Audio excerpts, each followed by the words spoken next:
the speakers table and sit down so that everyone can hear you.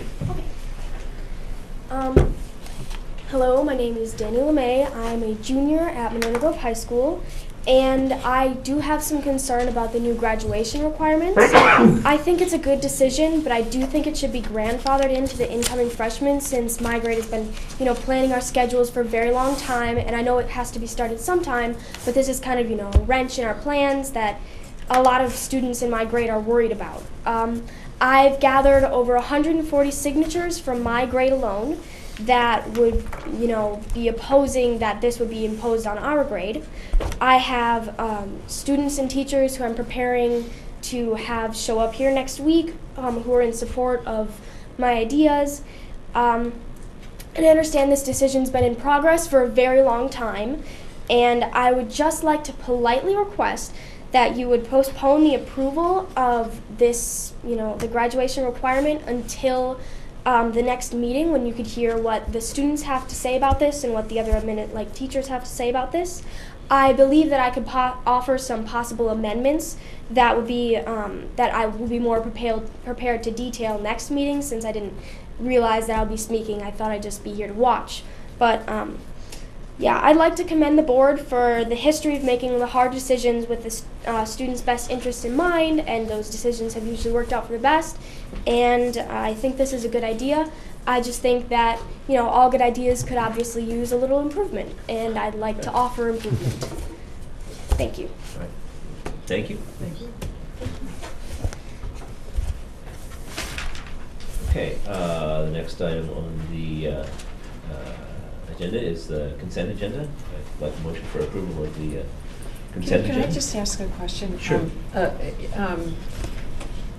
Dan, is there an easy way that we could find out, maybe through DPI, how many school districts have the graduation requirement? We are going to discuss this later on the policy Super, committee thanks. report, so if we can just defer till then, be appropriate. If I could get a motion for approval of the consent agenda? So moved. It's been moved and Second. seconded. All in favor? Aye. Aye. Opposed? Consent agenda is approved. Item G, recognitions. Dan? Okay, not sure if we have any this evening. Okay. Got none? Hey, what Susan? did I do? Come on, I always do. I'm just not reading your magazines. All right. So, in case you missed this is Julie Briggs and her husband Rainey Briggs. And they are absolutely incredible people. Some of you may have gotten a chance to meet Rainey. In fact, we've been recruiting him probably for 10 years. Sorry about the leaves in here. Sorry about the sun prairie. But it's a really nice article in Madison Magazine about them as a family and their children. And it, again, the work that she does for us is highly valued, and it's really nice to see that she's featured in the community as well. So I just wanted to bring that. Jeff? I have an announcement. I talked to my friend Peggy Weber, who ran a suicide thing here, like a workshop or whatever. Mm-hmm. And she said that the Monona Grove staff was incredible. They listened. You could have heard a pin drop, and they asked great questions, and it was great discussion. And she was very happy to be here. So I said I would bring that up. Thank you. So. Good, thank you. Any others? We're incredibly lucky to have her. She's very skilled. Item H, correspondence and announcements. Go ahead. Item I, administrative reports. Start with Dan. Okay, and I have one just quick, I could look on announcements as well, but that's not on notice, but just FYI, today it was published an article in the Wisconsin State Journal was the release of the Badger exam results. And if you recall, the Badger exam was completed last spring. They were embargoed for a very long time. There were all kinds of issues with it. In fact, we're not going to use that exam again.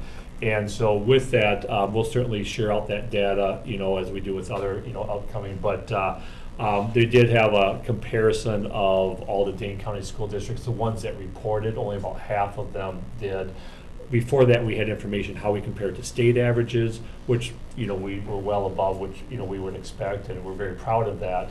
But just so you know, if you happen to see the article or have seen it, it's something that we can report out on. But and again, I think we've had a little bit of information in the past, but it's just kind of interesting the timing of that. DPI has been struggling so much, I think, on what to do with that and why it took so long. Normally those have been released much earlier than now. So just wanted to clarify why that came out when it did. And then secondly, just another brief report. There's really nothing new to add to the strategic planning other than we're continuing to move forward with putting together the group. I had emailed you about some names, so we're still in the process of putting that group and contacting and confirming people, but also regard to having board member representation as well. Again, contacting Peter Sobel if you're interested. I've received, just a reminder, I've received input from a couple of you. If you'd like to serve on that strategic planning committee, please let me know. And we'll make a report, plan with some discussion with Dan in the next couple of days. Okay. Thank you. Item J, board reports, starting with the policy committee report. Susan? Okay. The policy committee met on January 6th and the 11th. The committee reviewed and discussed revisions to board policy 840, public gifts to schools, for better clarification and to address the recent concerns that have been raised. The revised policy needs some additional review by staff before it's brought to the board for possible approval, and that may well be in February, early February, for a first read and then maybe approval a second meeting. We've essentially finished the 3000 series on professional employees with one more check-in tomorrow morning. We went through our current 500 series, which is the personnel series of policies, and made sure that all of our current policies were covered by the new Neola ones, and if they weren't, we wanted to keep them, we created new Neola ones and just incorporated them. So everything really is pretty well taken care of with that. We've been meeting a couple times a week this week, and we'll meet next week's the state convention. We'll meet twice that following week because we're really just trying to move and have some time during the day when we can sit down and sort of hash through this stuff.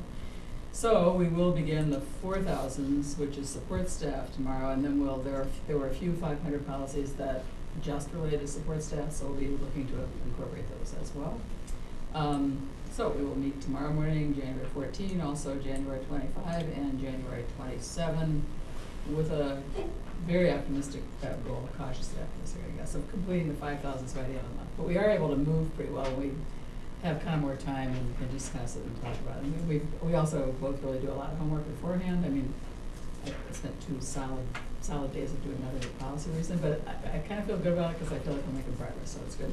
So I'm not going to talk about the policies we just talked about, the graduation one now, because it's on the agenda later for action, so I'm not going to include that as part of my report. That was last time's report, actually, so. Okay. So that's it. No, that's amazing question. All right. Next, well, Dean's not here to give the personnel committee report. Jennifer, could you speak to that? You don't have to. Yeah, I'll be glad to, and then Jennifer Dan. will chime in. Okay. And so, yeah, Dean had notified me he wouldn't be here, so I've prepared just a short report. The last personnel committee meeting was really a fairly short agenda. There were 2 discussion items. One was regarding support staff compensation. The committee heard a report from Nicole Thibodeau just showing our salary ranges for support staff and how they compared to our comparable districts, and just the need that we do need to put a more formal compensation plan in place for support staff. And so that's something that we'll begin working on, not something that would be in place for next year, but perhaps the year after. And it will take time not only putting that together, making sure that's collaborative with our support staff employees as well, and just to kind of clean that up a little bit. So it won't be nearly as comprehensive of a work as the teacher compensation plan was, but we do have a need to have a more consistent plan, because as you may recall, we used to have 5 different bargaining groups that no longer exist, and we have kind of 5 different models that we should probably pull together and try to make a little bit clearer for employees. So All right, so that was one discussion item, and then secondly, we talked about potential handbook changes. The committee had been meeting several times throughout the fall and had several meet and confer sessions, specifically with teachers, about possible handbook changes. The committee had heard several recommendations from the teachers, discussion about those, and then at this point, kind of finalize here are the committee recommendations based upon what we think we should move forward. And so those final committee recommendations will have one final meeting with the teachers to share that language, and dependent on how that goes, potentially coming to the board, full board for action at some point then this spring as well. So there's not any that are an immediate concern, to be more to have in place for next school year. But just briefly, the items that were discussed, a short section about clarifying the process for modifying the handbook in the future, adding information about the catastrophic sick leave bank, which is something we've had in place, it just wasn't in the handbook before. A revision to the personal leave and how it's used, and a short revision to the religious holiday leave, and then some cleanup with regard to some sections on benefits and insurance, professional hours of workday. Nothing substantive, just to clean up some language in there that need to be updated, as well as then some revisions with regard to teacher assignments, vacancies, and transfers, particularly with how we go about posting open positions. So those were the items being discussed. Like I said, eventually, probably in the near future, those items will come to the full board for consideration. Okay. Dan, I just wanted to double check. It was my impression that most of those items were items that the teachers brought to the personnel committee to ask them to address, and they had particular positions on those, and then the committee discussed them, and then the committee and administration took a position on that, right? That is accurate. But there, yes. In terms of, I guess I'm just trying to get a handle in terms of policy. Right now, at this point, the personnel committee doesn't have a plan for reviewing the material within the handbook. It just, this particular Right. time, it came to them based on teacher initiative. Yes. Okay. And then there were a couple of items that were brought to the committee from the administration as well. Okay. That we felt needed to be addressed, but was not a comprehensive review of the handbook by any means. Right, okay. Yeah. Okay. Okay. Next item on the agenda is the Monona Grove Education Foundation report. Susan? Yeah, and actually, this is so unfair, you guys. I mean, we met yesterday morning, you know, I mean, we don't even have our minutes out yet. But basically, we met yesterday morning and we did a wrap-up on the gala, which actually, again, was a fantastic event, and we need to super thank everybody that was involved and did all the work. It was really amazing. It looks like the event is probably going to net around $9,500. And the board is considering allocating $8,000 for grants for next year on that basis. The foundation closed their grant application process on December 31st, 2015, and will begin processing the applications for the 16-17 school year. And they're still working on their grant policy, just a little bit off and on, but they didn't formally approve anything. Do you have anything to add to that? No, I think that's. Well, and the other thing I think that was really helpful to the foundation was that the superintendent did report out in relation to the fundraising at Winnequa School, because the foundation had been used as the channel for the funding, to make that a nonprofit donation. And I think that was very helpful, and the committee seemed to appreciate having that report. Okay. The next item is the referendum committee report, and again, Dean is out. And So I'll start, but then Okay. please chime in. So essentially, the primary purpose, of course, is to work on the communication plan, and so What we continued our work with last night was specifically talking about the documents that need to be created that will clearly communicate the needs, the financial needs and so on. We did spend some time looking at some materials that have been prepared by some other school districts, talked about which of those might be also, similar needs that we have, which ones wouldn't be good fits for us. Talked a little bit about, how we might also begin with those communications, but the primary is getting the documents together in our facts, and then the next step would be how we're gonna distribute those and to whom and all those sorts of things. So it was really good discussion, really a general discussion about a lot of things, but we did narrow in and focus on some of the specific documents that need to be created. And so then the next steps are for Jared and myself and others, on our team to put together to bring back then to the committee for future review. And then from there, a vetting process as well, of getting some community, member input. So that's the short version. Anything you'd like to add? For some of the other board members to add two things. The other people who are going to referendum in April don't yet have live information on their websites. And that was reassuring to me because I was quite concerned that we're behind in a public campaign. So I thought, all right, well, who else? Jared very helpfully gave us a list of everyone who's already registered for their referenda. I didn't know that was possible to do. So we saw the other districts that are out there right now. So we're not behind in the public information campaign sense, which was a concern for me, so I appreciated knowing that. And then kind of looking ahead, I think it's important for us to be thinking as a group here, as the board, that the subcommittee right now is identifying what are the information things that can come from the district, but that's a separate kind of process than also figuring out what's going to be needed in the community to happen. So there's several waves of things, and we're just on the front end. I think that's the way to put it. Because I think if I was sitting elsewhere at this table and didn't know what was going on in the committee, I'd be very anxious to see some results of the work that's happening. Too. Yeah, and I appreciate that point. Just to clarify, when I mentioned we looked at some materials from other districts, those are the ones that are going to February referendum, who have those information out at this point. Right on. Out of the meeting, what are our next steps, or what's that committee's next steps? Yeah, so next steps are for us administratively to put together, based upon the outcome of, action tonight, or potential action tonight, put together all the information document, or several information documents that we discussed, and then bring back to the committee for review, vetting, and so on, to start that communication process.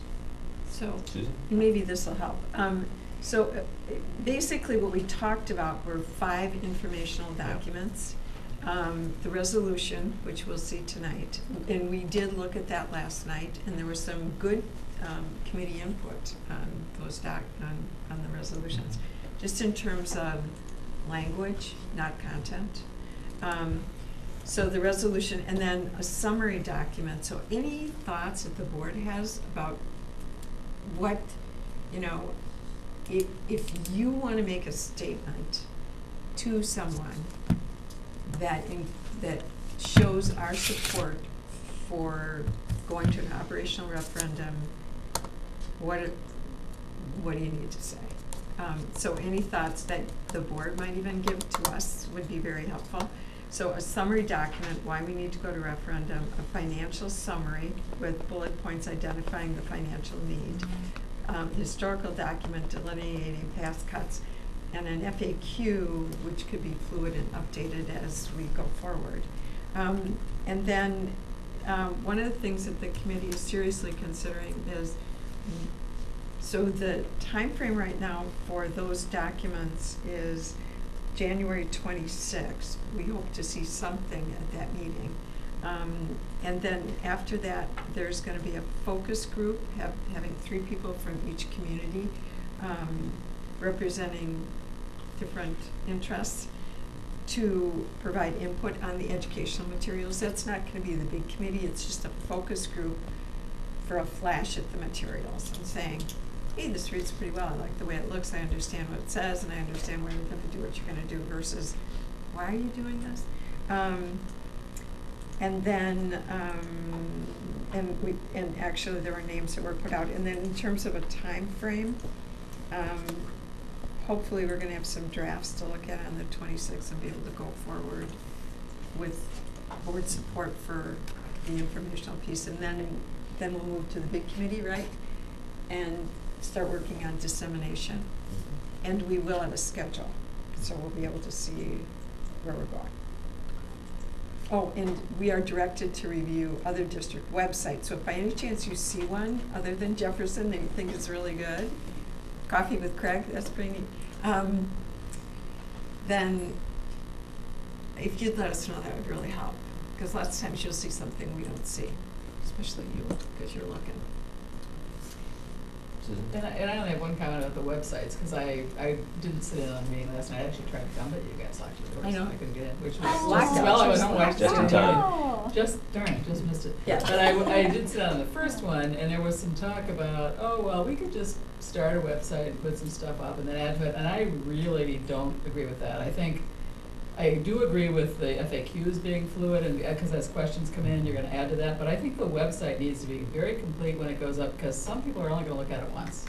And I just wanted, that bothered me to hear that comment, so I just wanted to throw that out there. That's all. Right, we do need to sort of, though, as it comes in, collate the information so that everybody can use it as a resource. Yes. Somehow we have to make it available so that the faster that we're all on board with the information that we're thinking, the better off we are. I'm talking externally. I don't Yeah. want to look at live externally until it's Yeah. pretty clear and up there, because I don't want people looking at it and then, being misled. I just think that's why I'm glad to hear that the documents will be ready. You're going to do this focus group still all Mhm. before that happens. Yeah. I think that's important. I'm just wondering if there's a way to do that, to start putting things together in a place so that everybody who's interested can, internally at least can start Yeah. looking at these and That's a think good about point. it. That's a And maybe really- do it, Yeah. maybe. We talked about communication with various stakeholder groups. The one that we didn't talk about is communication with the other board members, so that's a good point. Well, and also administrators and. Yeah. Actually, how about a Google Doc? Yeah. Where we could all kind of weigh in. That's a good idea.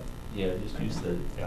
tools for it, but something so that we can, because I'm very interesting to see, what Yeah. everybody is thinking on this and what the pieces I can add. Yep. Well, Peter, you're so on point on that. I walked into the Education Foundation and I said, okay, if I said we're going to referendum, what's the first question you're gonna ask? 5 out of 7 said, why? First they question is how don't much. and know. then- Yeah, these are I was good. I thought you were going to say, people- what's it going to cost me, is what I thought you were going to say. That's got to be the second question, yeah. Jeff, did you have your hand? Yes. Oh, good. Okay. All right, and then we are gonna make additional committee appointments? Yeah, that's not imminent, but yeah, at some point, the committee will be expanded, yes. Okay, Right and we now- are soliciting names and looking for participants, yes? Not actively at this point. Okay. Yeah, we have I believe we've started a potential list, Mhm. but I don't think I think the Okay. next meeting that'll probably be on the agenda to. Okay, good. Well, yeah, because ultimately, we can't establish a committee that goes out and. That's correct. Okay. This is not, I'm not talking about. Right, yeah. just to be, okay. Yeah. We Uh, tend to disseminate information, Right. Yeah. which is what we're gonna do. Right. Okay. Next item on the agenda is the Monona Grove New Teacher Project report from Jennifer. Thanks, Jerry. We have a slideshow. A tiny one. It's a very short one. Yay. Here we go. Thank you. So at our most recent steering committee meeting, lots going on, and the thing that impressed me the most was a flavor of continuous improvement that wasn't explicit but implicit in all of the work that happened. And so I really wanted to feature a couple of things. And of course, the Recharge-a-Palooza that happened in December, which is an opportunity to bring our new hires in. And a lot of people actually in this room attended, which again to me illustrates the multiple layers of engagement and induction that we have in the Monona Grove district, which we think is a strength, a huge strength. So why Recharge-a-Palooza? Because some of us, even if we're not teaching, no. Yeah, seasonally, it's a tough time, especially as a new teacher, because all your new stuff is gone, and you're digging and you're finding energy, and so it was a great time to have folks reconnect.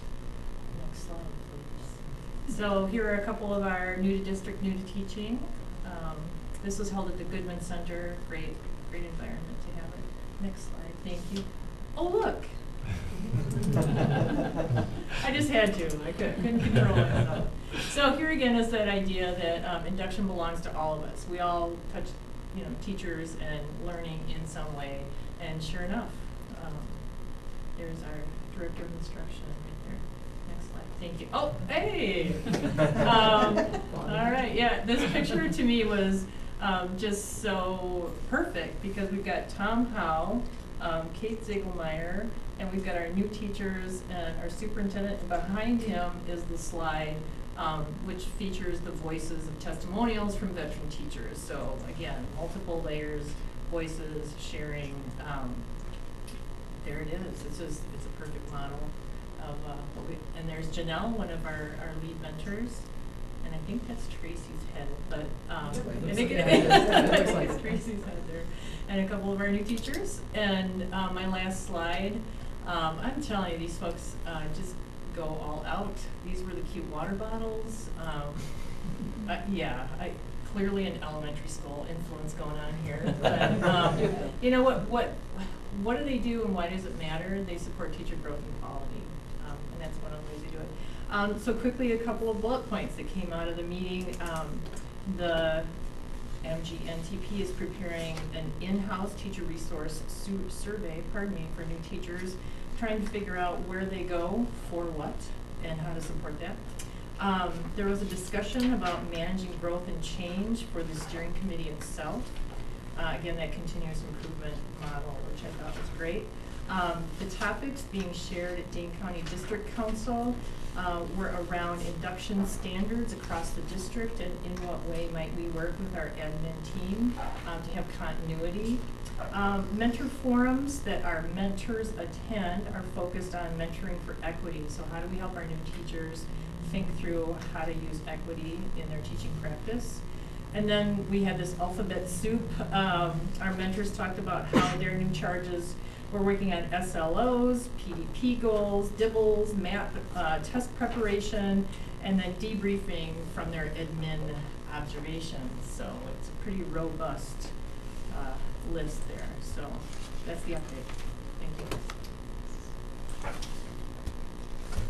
you. Thank you. All right, if there isn't any objection, I would like to take item 1 under new business next. We have Michelle Weiberg from PMA Securities here. I'm not going to object. Does anybody else object? Okay. No, And she's here to discuss. She likes to come and sit here for 2 hours. That's right. She's done her time. Thank you. She's here to discuss refinancing opportunities. Great, and this is, I think, the last of them. We've been kind of going down this road for the past 4 or 5 years, and I have a summary that speaks to that. But we're really looking at taking the remainder of the callable bonds from the 2005 and 2006 issues.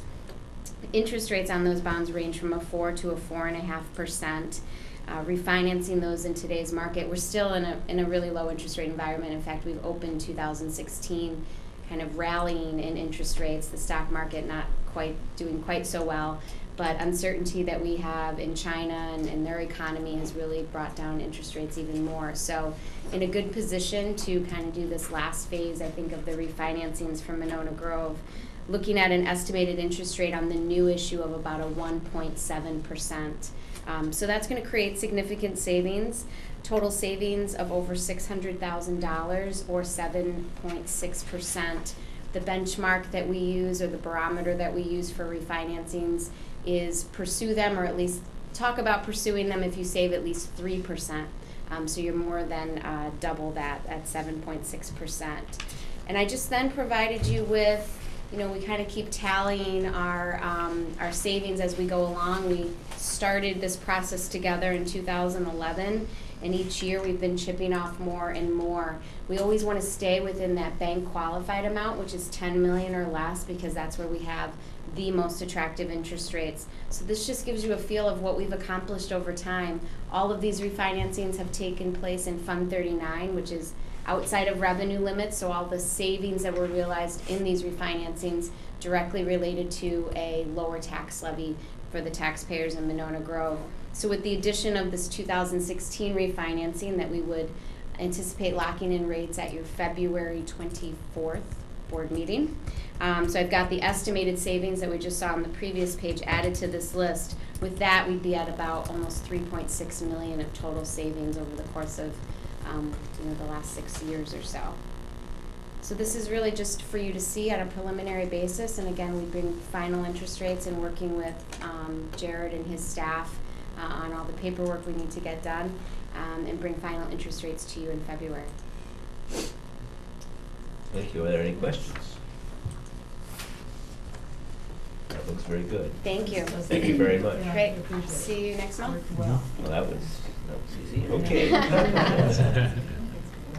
Okay. Under agenda item K, unfinished business, and we'll start with discussion and possible approval of the policies 343.4, course options, 345.6, the graduation requirement, and 423, the full-time public school open enrollment.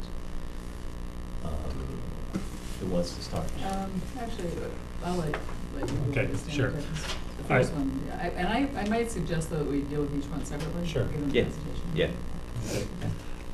Okay, so the first one on course options, there's just a minor revision, and this is a statutory requirement that we revise this policy, and it deals with regarding to paying costs for and fees for such courses.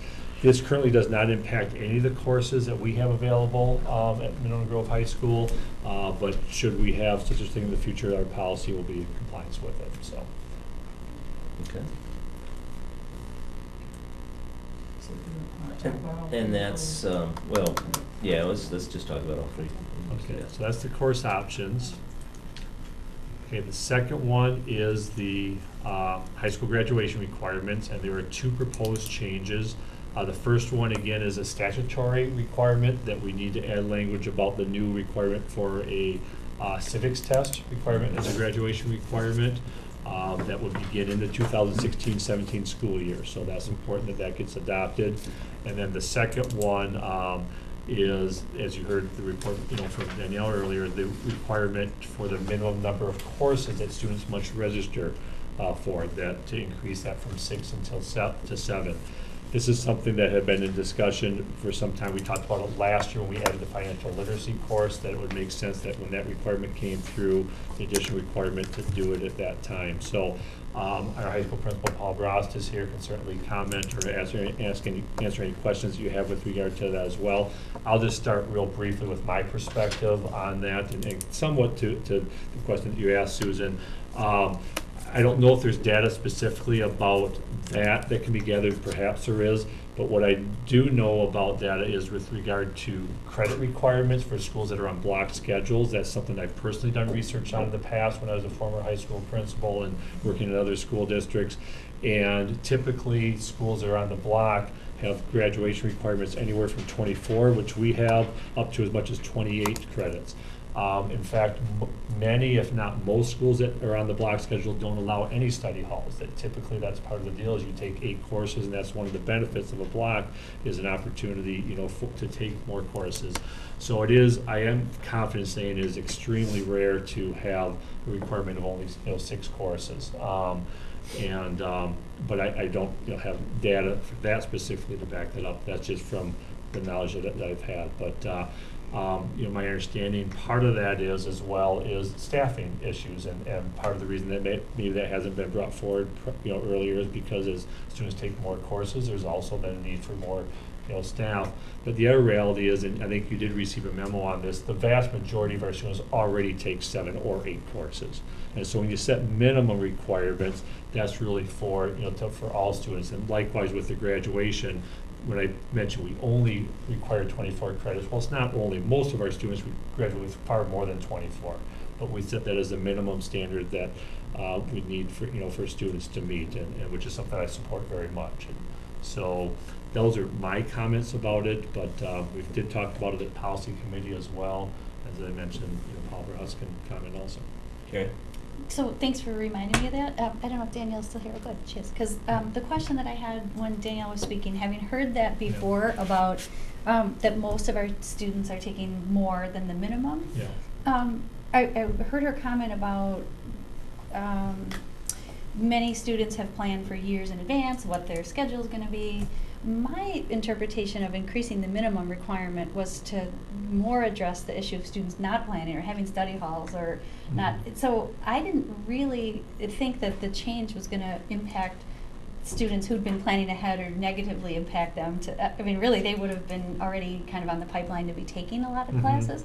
So my confusion is where 140 students would sign a petition. I didn't think it was anywhere near that many students would be affected that are currently at the minimum, who would now have to take maybe one more class than they previously were planning, and to take one more class instead of a study hall. So can you help me reconcile her comments to what the reality is? I've got an opinion, but maybe Dr. Bross could answer that better about the impact on how many students and.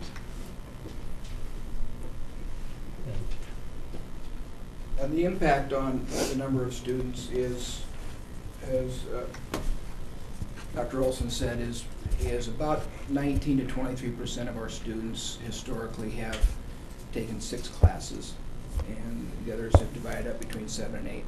So we knew from the get-go, as we've talked about this, and again, it's been talked about with staff since I've been started here 12 years ago. And part of the issue was that most of our kids are already taking 7 or 8. Part of the issue has been that we've really not been in a situation where we felt like we could add the staff to increase the requirement.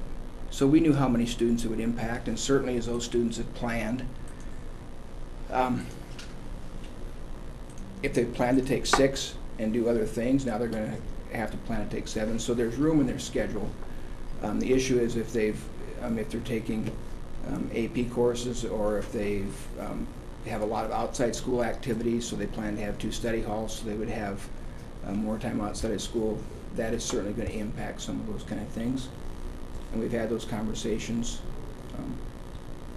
with staff and with students. So we knew there'd be some impact. There's always that when we changed from 2 years of math and science required to 3, when we went from 22.5 to 24 credits, there's always some students that are impacted as you make those changes. From our lens, we feel like that we can plan for that and make that work for students, and we did communicate this out last year as we were talking about the financial literacy requirement at the same time. So we have been working with staff and families and kids since that time. I get that not everybody got the message, but it has been communicated out. Thank you, because when you say 20% of our students at the high school, that's a significant number. That's getting closer to the 140 It's people about 200, ballpark than yeah. what I was Yeah. imagining when we talked about this is really just for the few students who aren't taking a full load. And certainly from my lens, I'm not surprised that students who are carrying 6 classes aren't excited about having to take another class. They've chosen to take 6.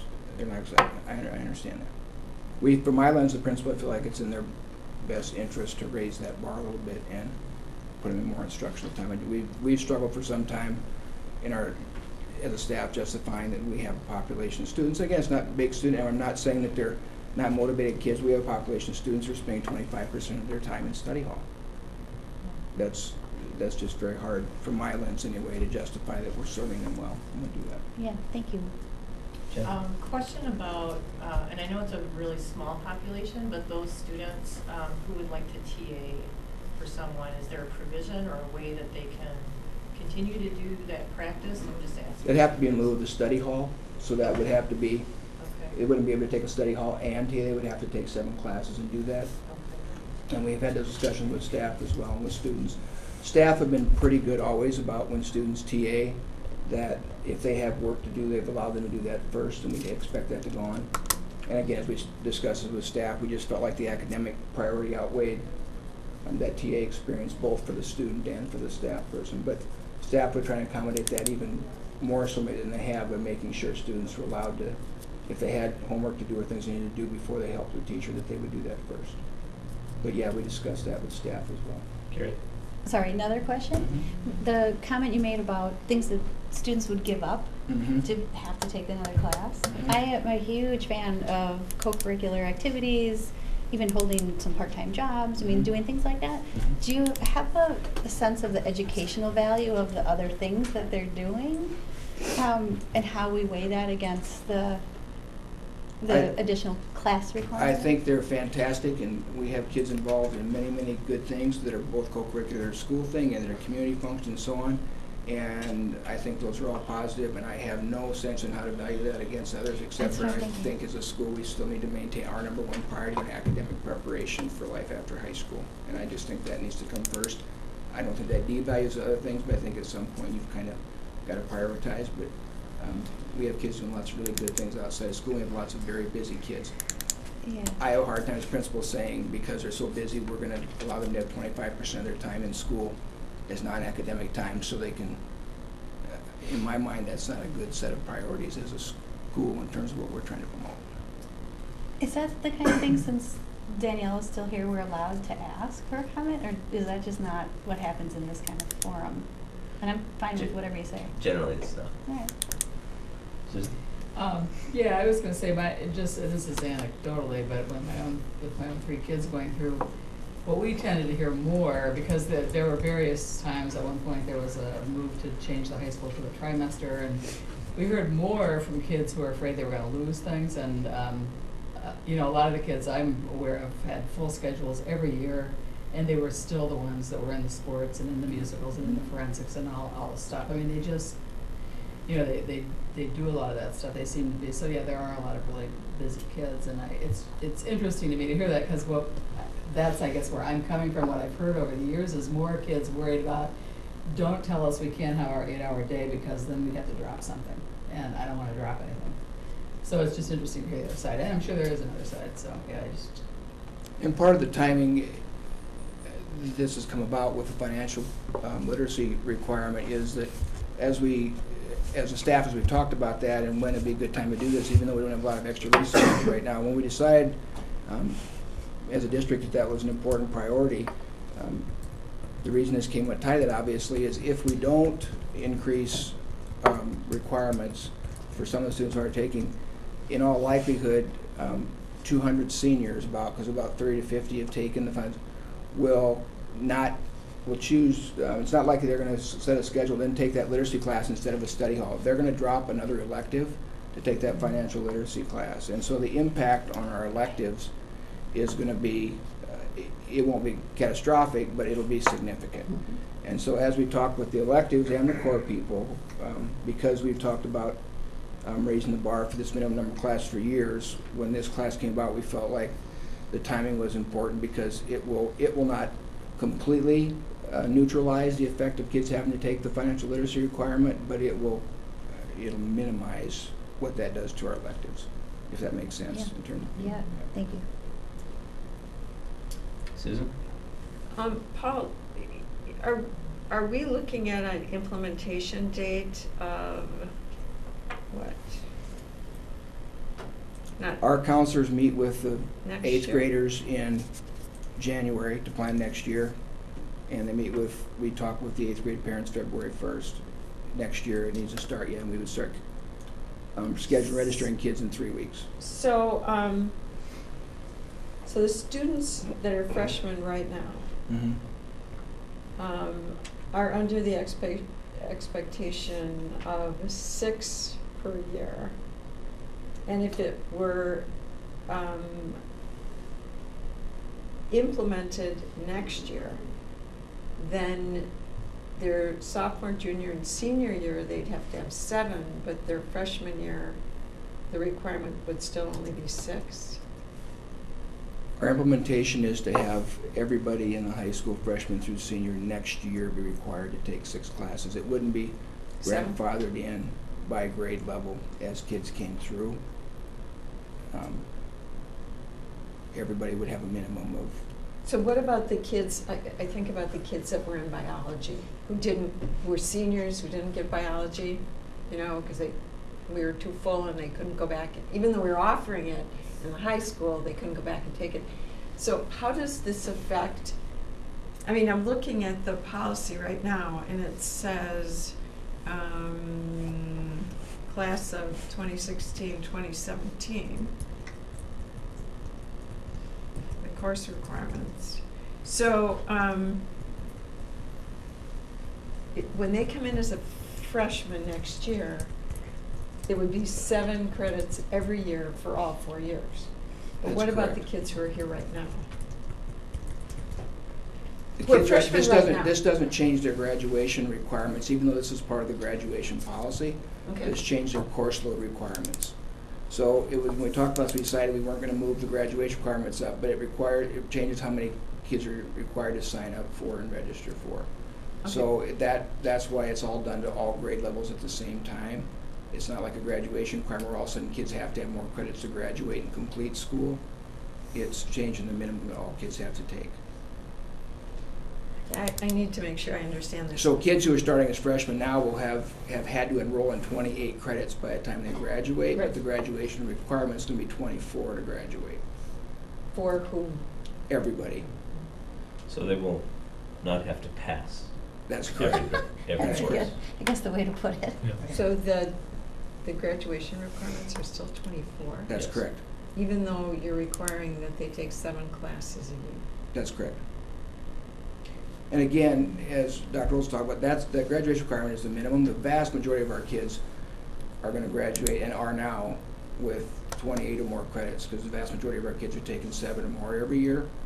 Our conversation has been, when we look at graduation requirements around the area, the reason I move that is that range from 22 to 26 is pretty common. And for a small population of our students who really struggle, there will be some students who will still take 6 a year, even under this policy with the 7. We have said in there, students have case managers or in support programs. The case manager will decide if they need 6.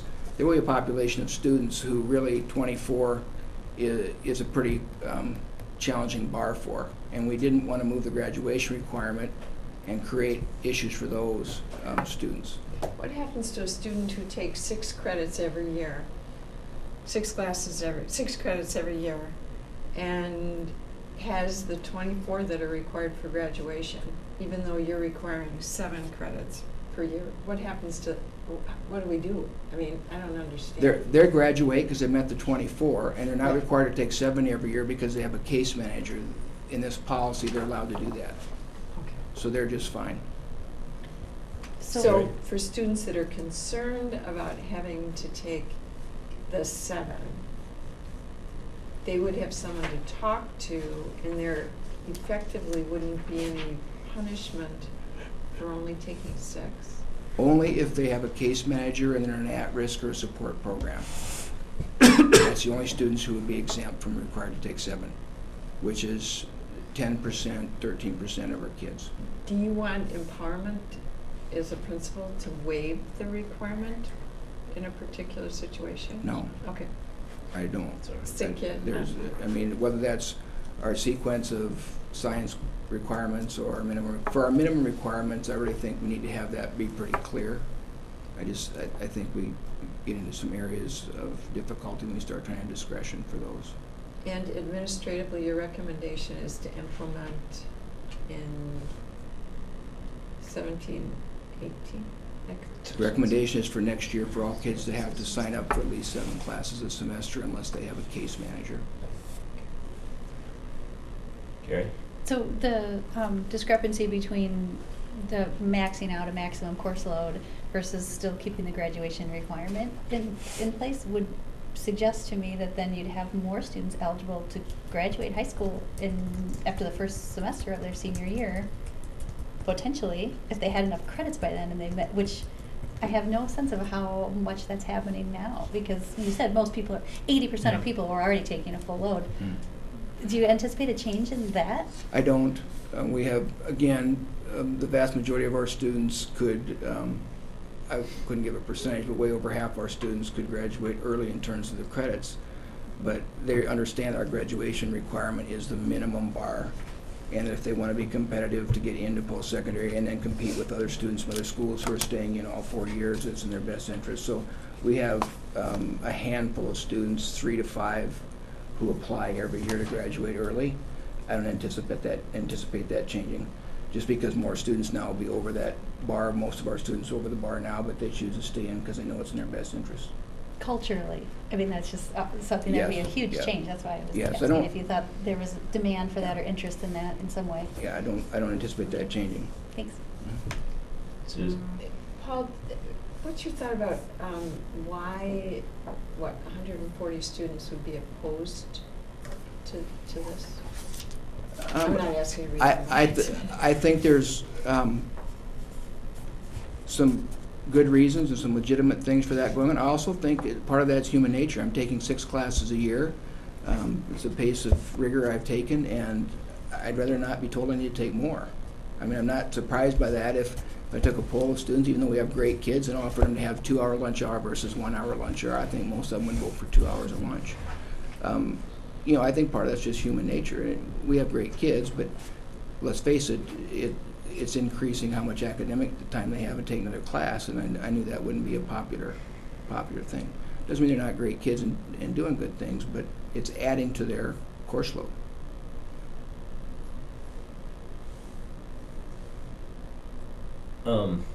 Couple of questions.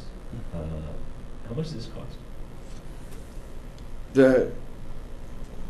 For putting the financial literacy class in and adding these, I'm anticipating about 1 FTE. Is the timing critical about getting this through tonight or soon? We, Do you have a plan? again, the registration process in terms of communicating with my guidance staff goes to the middle school at the end of the month, and then we meet with parents and 8th graders on February 1st, and we go into high school classes on February 4th. So we do need some direction about what we're going to do next year in the next 3 weeks so that we can communicate that for registration for next year. What's the sort of distribution of kids taking only 6 courses? Is that, are kids doing that all 4 years, or are they mostly seniors? There's no doubt that it increases senior year. If you look at the distribution, out of our current numbers, generally about 40 to 50 students who've taken 8 or 7 classes for 3 years will take 6 or 7 classes senior year. Mm-hmm. So there's no doubt as we track that over time, and I'm sure it's very common in most schools, but we have that, there's no, of our when you say 19 to 23% of our students are taking 6 classes, if you took out senior year, it'd certainly be less than that. Senior year, that increases fairly substantially. It's not a huge jump, but a couple sections of kids, and that's consistent. Would there be compelling reasons to make this requirement 7 years for 7 courses for everybody with seniors? As a staff have talked, to be honest, part of our real concern is the seniors. Again, we've got great kids, but we do feel like there is with some students a sense that I've gotten into school and I can kind of coast now, and we feel like that is, I'm not saying for all of them, but for some of them, and we think that's really not in their best interest in terms of getting ready to jump to college the next year. But how many of those are people who have employment or outside school activities, some of them educational, some of the university, then they're taking 6 courses to make room for these other opportunities? Some of them, but I would argue that between their junior and senior years, there's not a big change in that, and they manage their schedule fine sophomore, junior year, and I don't think there's big changes in their employment patterns and so on. Senior year, there's some, but I don't have hard data on that, but my communication with kids is that that's not the main motivating factor, that their schedule reduces senior year. Mm-hmm. Okay. Is there a likely impact on grade point averages that would be, to your point, Susan, about what would the students be thinking about? Not just, I didn't want to take another class, but also this jeopardizes some other metrics that I'm working on. I don't know what that would be, but my instinct would be something along the lines of, if I take another class, that just means I have that much less time to study for the other classes. So if that was the case and I played that out, do we think that it would be more palatable to the students who are already distressed about this to offer some opportunity for a pass-fail option on some of the classes? I mean, how does that work in our district? I'm sorry, I don't know that. Everything you take is a grade that affects your grade point. You can't take a pass-fail class. It was the starting point for me, but I'm not sure. That's true. correct, Okay. yes, unless there's extenuating circumstances, right? Medical or something, something going on, yeah. Okay. And that's why I was asking is that a factor in why people might be worried? I think that we have a relatively small group of students who really take some rigorous courses senior year and are concerned about their course load. Having said that, though, if you look at most of our, for lack of a better term, our highest performing kids who are taking multiple AP classes, most of those kids are taking 7 or 8 classes. They aren't reducing. There are a few who reduce back, but that's not the pattern. Most of our kids who are taking the most challenging courses are taking. That wasn't the 20% of kids taking 6 courses right now. Okay, that's what I was wondering. Thank you. Susan? Well, one thought I had, just hearing the questions and comments, is we could amend this to say effective in 2017-18, all students are required to register for a minimum of 7 credits, which would just give a year for everybody to adjust to. And it would, and just throwing that as something. I'm not making a motion because I'm not sure what I think about it myself, but I just thought if people thought that That's was exactly useful, what I was thinking. it's a point. I mean, because the financial literacy class already went into effect this year. Mm-hmm. No, that's next year. I'm sorry. Next year. Okay, so this would be, this would be putting on. But it would be allowing that to happen next year. But then if there's a perceived impact of that on our elective classes, I mean, that is one of the other issues, is it potentially has a negative impact on those classes. Mhm. And, so by delaying the increase to 7 by a year, you may be looking at some negative impacts there for a year. Do you have any comments Which on is hard to that, know. Paul? It would, the timing to the staff at least is important. We will, if we don't move this year and we delay a year, it will certainly have an impact on our, doesn't mean we'll lay off people, but it'll have a negative impact on our numbers, I'm sure, in terms of our electives. Sure. Mm-hmm. And from my lens, really, this was, I started communicating, this was approved last January. I started communicating out. The students next year aren't going to be much happier about it being a year away. Right. That's the other side. I'm not trying to be facetious, but I just think that counselors and folks will work with it. I'm not making light of it because I'm not saying it's not an important change. It is. I'm just saying I don't think it'll be any easier, any more palatable a year from now. Susan? Paul, do we offer summer school classes that are credit classes? Just for remediation. Okay. So if we offered, well, again, that's one of the things that I've been interested in all along, is offering particularly the financial literacy in the summer. So the kids could take that their junior year if they had a more focused thing they wanted to do their senior year, like sciences and science and math, and maybe they're going to go into a medical profession or something like that.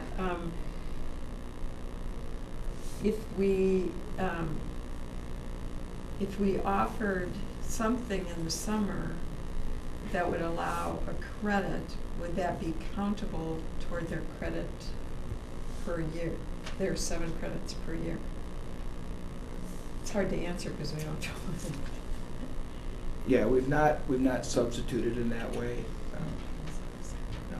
And again, the purpose for the proposal is to try and have students not being in study hall for 25% of the time. That would put them back in that How situation. does this work for a student that's taking a class at the university, takes them an hour to bus over and an hour to bus back? That counts as one of their 7, just like co-op experiences and so on. So Yeah. though it's not just time in school, but what we count as every half credit that they're doing, whether that's through a course option, youth option, or apprenticeship, counts as their 7.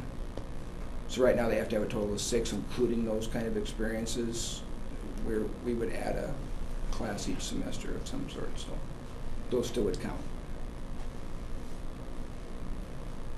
Okay. All right, thank you. Third policy on there is the full-time public school enrollments. Okay, yep, again, just a minor change, one additional sentence added with regard to funding for special education or students with disabilities, and the funding mechanism is changed by DPI, and so we need to include that one statement to make sure that we're in compliance with the law. Okay. Questions about that? Why don't we take these up one at a time for approval then? Or actually, I think we'll just break out the graduation requirements separately. If I could get a motion for approval of board policy 343.4 and 423 as presented. I would move approval of board policy 343.4, course options program, and 323, full-time public school open enrollment. 423. 423, what did you say? Three, yeah, Okay. 423. I can't read. Second. Moved and seconded. Discussion. All in favor? Aye. All opposed? Motion carries.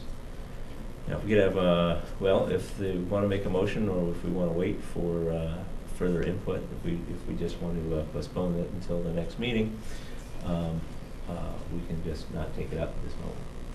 If there's, the next meeting is the, February, right?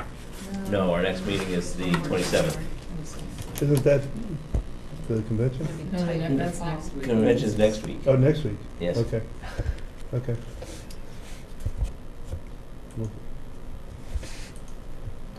Scary. I really appreciate that we had a student come and express concerns. I also recognize how the cycle of a school year, we need to support our administrators in putting the processes in place so that they can stay on top of their timelines for things. And so I'm heavily influenced by trying to make sure that we have our act together in time to advise the 8th graders properly. So I'm inclined to proceed with the graduation requirement change at this time, and I just want to say that in combination with saying I really appreciate when you have someone come and bring a different perspective, but I'm prepared to make a motion, and I can do that right now. I move that that we approve the board policy 3.345.6 for the graduation requirement as presented. It's been moved. Is there a second? A second. It's been moved and seconded. Discussion, starting with Susan. I just want to know how we feel about this, I guess. I'd like to make an amendment for implementation, would it be 16, 17? No, 17, 18. 17, 18. Okay, there's a motion for delaying the implementation of the 2017-18 school year. Is there a second? I'll second that. Jeff seconds that. Okay, we're discussing the amendment to delay postponement. Is there discussion? Delay implementation, sorry. My concern about doing that after throwing it out there is the disruptive factor, that it may be more disruptive to the electives and the other scheduling to do that. And I'm not sure I really see a good reason to do that. Yeah, the note I took during the discussion to minimize the effect of that new requirement on other electives, that's significant, because if you disrupt those, then you'd have to reinstate them the Right. following year and predict demand, and I don't know, sometimes that could have some unintended harmful effects. So I'm concerned about delaying if it really just means not having to deal with a difficult decision for another year, but essentially have the same thing a year from now. It's kind of, Jeff? I don't see the harm in waiting for the next meeting to get more information on it. So you're seconding okay. Especially if she has people that want to come and discuss it further. I think it'd be good to hear from people that want to come and discuss it further. Okay, but right now, the proposed amendment was to Right, delay right. implementation. Right. So how would we do this if we should vote on the amendment, but We don't have to. If If we we want to wanna- postpone the whole if we want discussion, to we can simply postpone do so. it for the 26th. You just make a motion to postpone till the to the meeting on the 27th. Can I just clarify that if we postpone, does that mean that that puts the administrative staff in a very Yeah.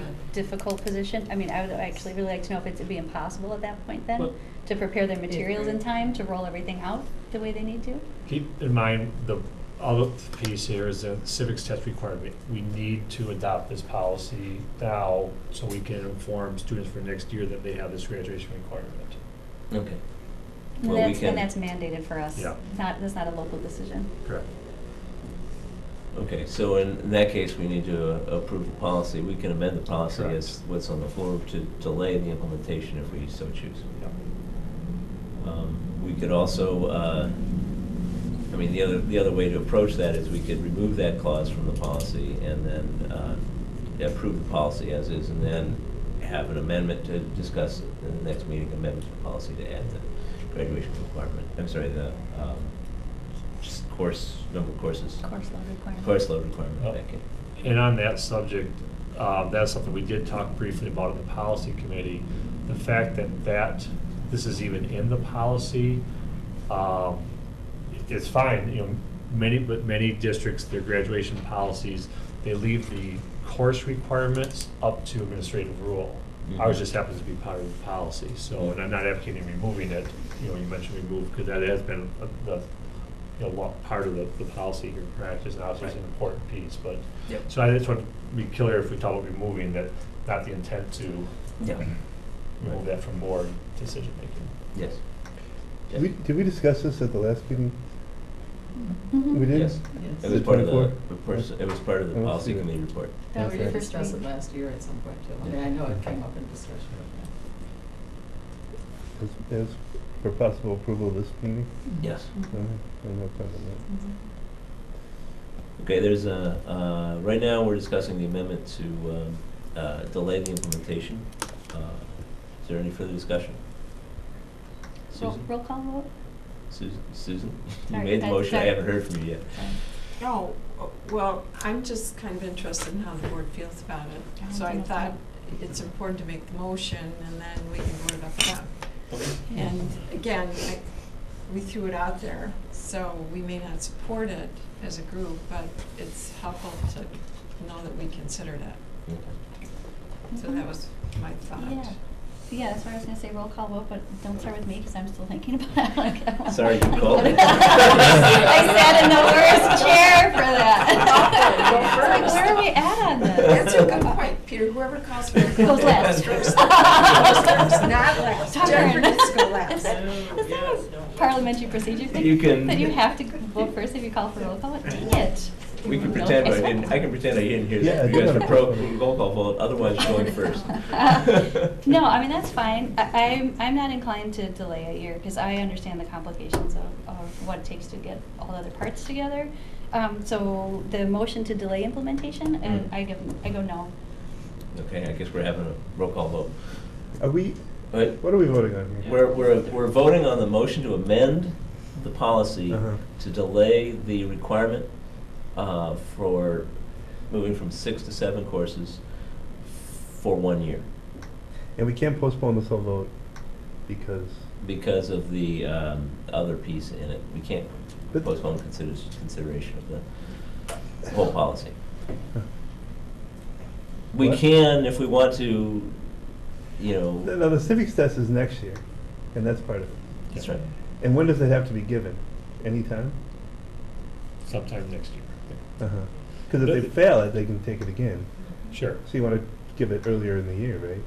Yeah, yeah, so as far as the policy, the whole purpose of that is, as, you know, the high school administration notifies parents about, and students, you know, Uh-huh. about next year's, you know, requirements, they're in the process of, with the materials, so, it's just, at some point, you have to adopt the policy with the civics requirement. Right. It's not a choice. But what does 2 weeks matter for next year? Test. Well, I mean, 8th grade, like in the next couple weeks, so, in January. But we could, Susan? we could, I mean, these are two different sections of a policy. Mhm. That's So right. We can- clearly could pass the civics Mhm.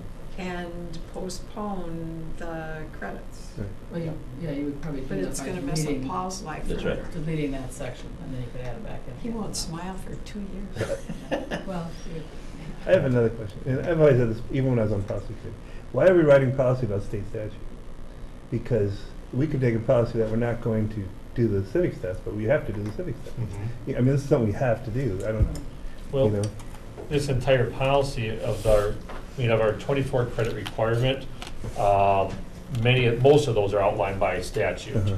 So, and we've talked about the entire policy, many of them include, they're Right. there because of the statute, and part of it is an information piece. We have to have a graduation policy that we can communicate to our students and parents.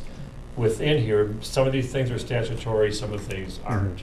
So it's really a communication piece. You're right, if you don't have it in policy, there's still gonna be a civics test, but it's cleaner to have it with our one document. Mhm. Is, Okay. I guess, be my answer. Can I also clarify one other thing? The timeline of why do tonight, why not delay? Because I understand that question, it's a good question. I was also anticipating that we have a lot of other processes in place that have to do with the fact that in 9th grade, we allow open enrollment again.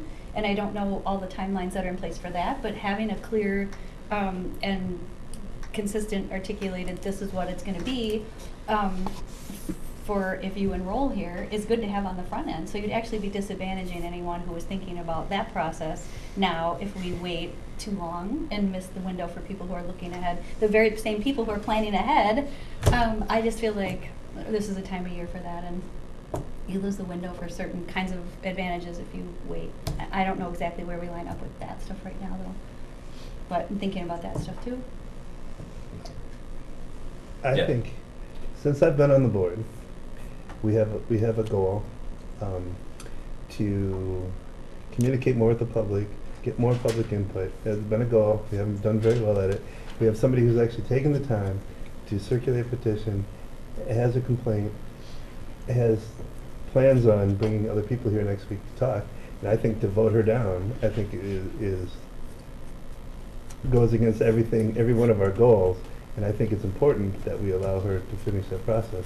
So I'm going to vote no on any of this unless we can get the course credit out for 2 weeks, because I think it's very important.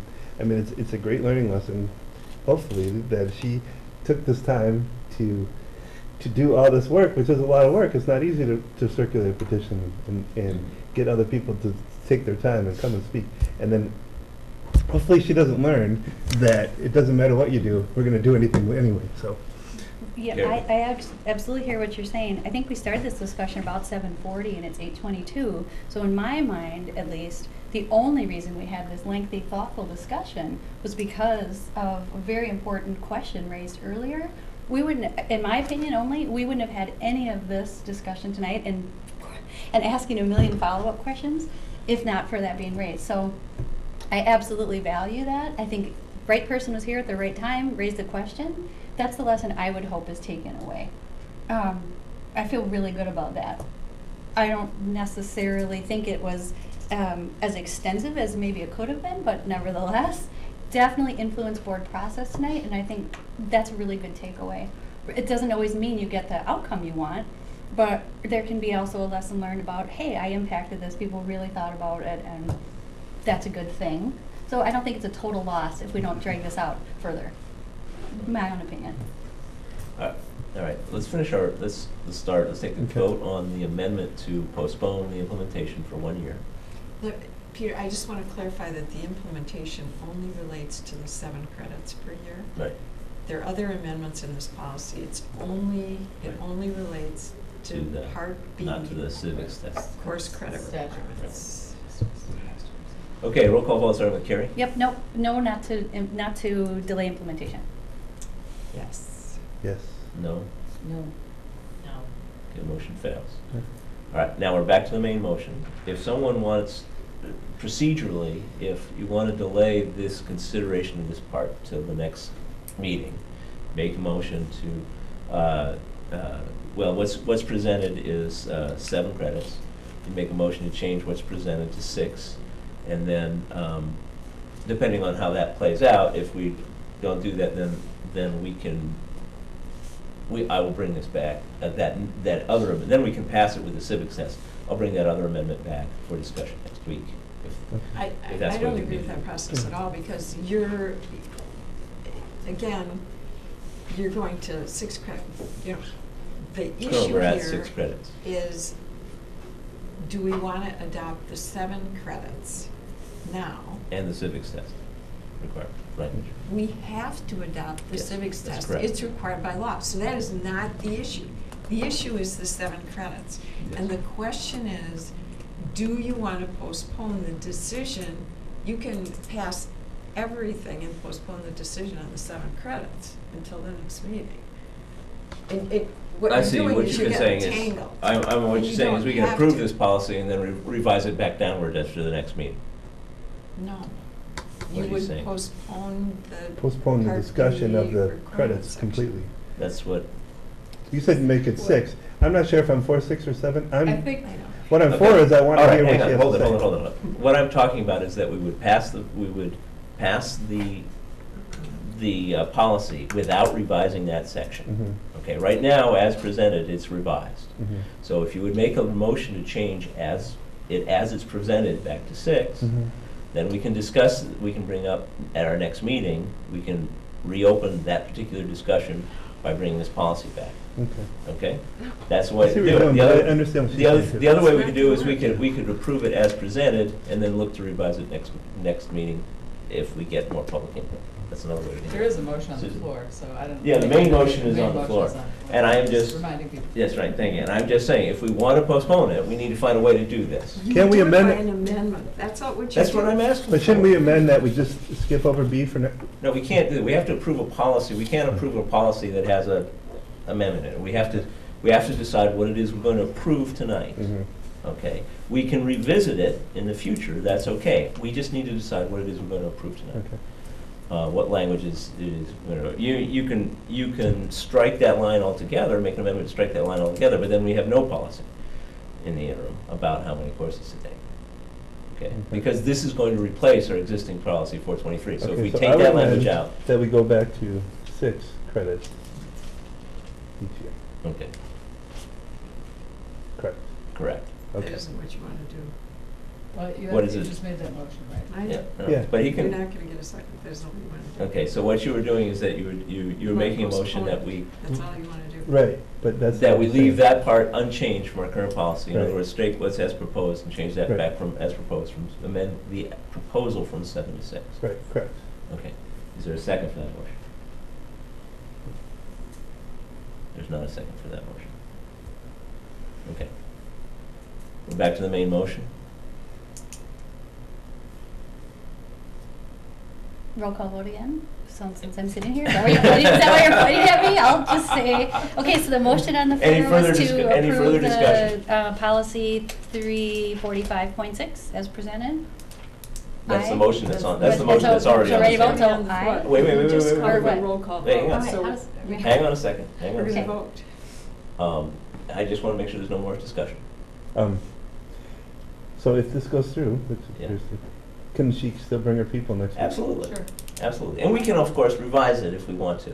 Uh-huh. If we decide after hearing from people we want to revise it down, that's certainly something we have the Mhm. opportunity to do. Right? Mhm. Okay. However, Susan? that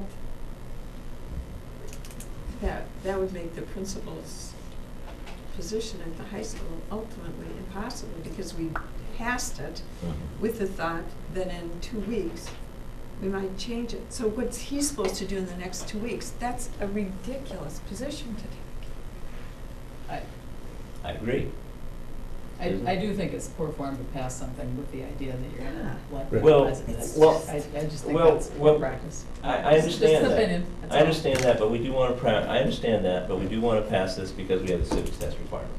And we had a motion to take the other piece out, that motion failed. Right. So we're back to I don't- what's presented.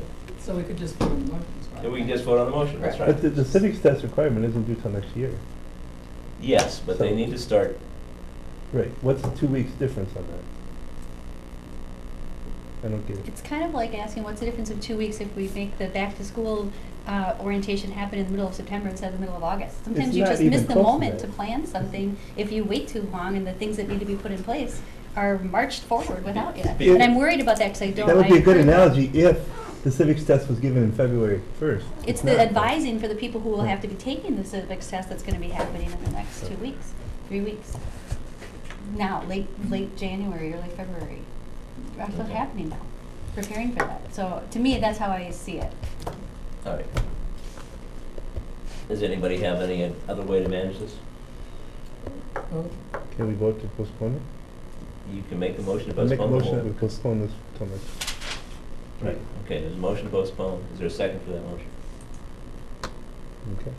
Okay, for lack of a second, the motion fails. Back to the main motion. I think we're out of discussion. Roll call vote starting with Carrie. Aye. Aye. No. Aye. Sorry, Dean. Aye. Motion carries. Okay, it's 8:30. Let's take a brief recess. And then we'll move on to the, after recess, we'll discuss the operating referendum motion.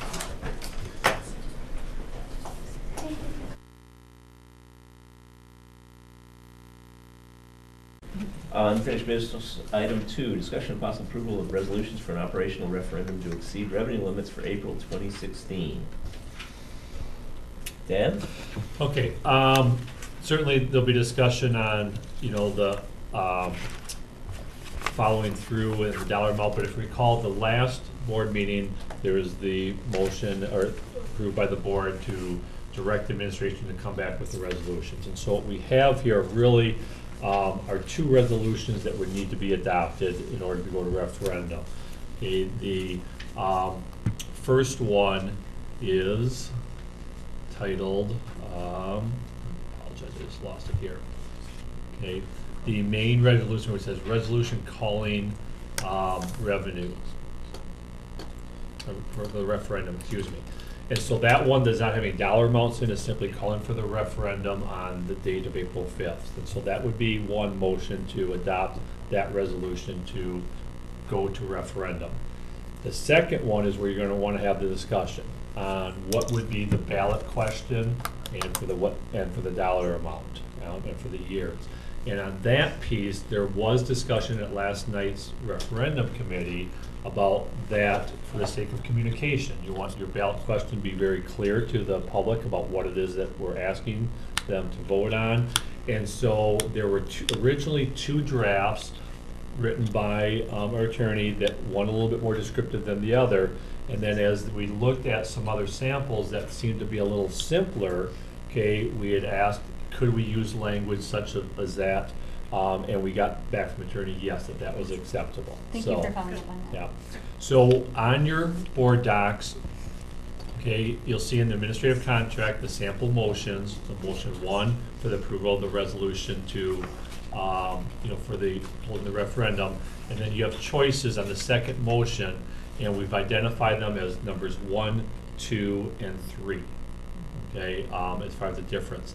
And so the real difference in the 1 and 2 are the purpose statements on each of them, as to how specific each of them is.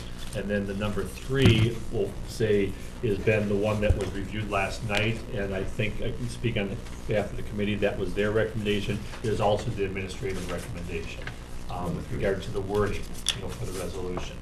The discussion on the dollar amount is another thing that I know you want to discuss tonight. Over 2.6 million. Okay, so that's kind of the background. Okay. Okay. Who wants to go first? So we have to, so wait a minute, we have to approve 2 things? With the resolution calling for the referendum and the Yep. resolution for the amount. Yes. Okay. So let's, sorry, I apologize, I lost my board docs. Go, yes, I Susan. would move approval of the resolution providing for a referendum election on the question of approval of a resolution to increase revenue limits. That would Second. be, it's been moved. This is not That's the one. right. Yep, the whereas. Yes. Yeah. It's Second. It's been moved and seconded. Discussion.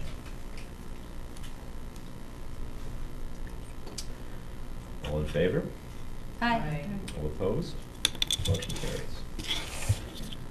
That was easy. That was an Yes. easy one. All right, I mean, that seems to indicate that we are going to be interested in a referendum. All right, I gotta bring this back up again, I think someone closed it. There we go. The next question is the amount and the wording of the resolution. I'm gonna comment right away on resolution number 3, which I think the language is fine, except for the words "but not limited to." Were you fly on the wall at our meeting last night, No. the committee meeting? I We look at it. talked about that a lot. I looked at the rest of the sentence and see costs associated with curriculum, technology, personnel, maintenance, equipment, purchase, and facility improvements, and think, what else is there? And when you put in "but not limited to," I don't think you add anything to it, and you do kind of add some language that seems not very affirmative and not very distinct. That was exactly what I said last night, and I can just summarize the discussion by saying, they convinced Okay. me we got to that point. All right. But do you want to relive any of it? Sure, well, I mean, clearly, the purpose is that does not tie you to those things. Now, can I, off the top of my head, what might not fit there? I'm not sure, but if you don't have that, you are absolutely limited to what is written there. And so, if there are any expenses that could be argued do not specifically fit into one of those broad categories, we'd have a problem. Because this money would go into our general budget, and I guess I'd hate to, tie our hands and have any possible legal recourse with spending funds improperly. My comment, I guess my sort of rebuttal to that would be, this money is going to the general fund. I mean, it doesn't limit you in any way because it's only a small portion of the general fund. And the general fund, other portions of the general fund money could be used for those expenses that were not on the referendum. And the referendum then could be used to offset the deficit in the general fund. Without any change, I mean, unless those other purchases exceed everything else that's in the general fund, which I can't obviously imagine happening. And I just don't like that, but not limited to, because it makes it sound like we're trying to get away with something. I said the exact same thing last night. The two things that convinced me were, number one, the precedent of that's very standard language. I mean, that Mhm. wasn't just like we made that up, that's actually very standard contractual language.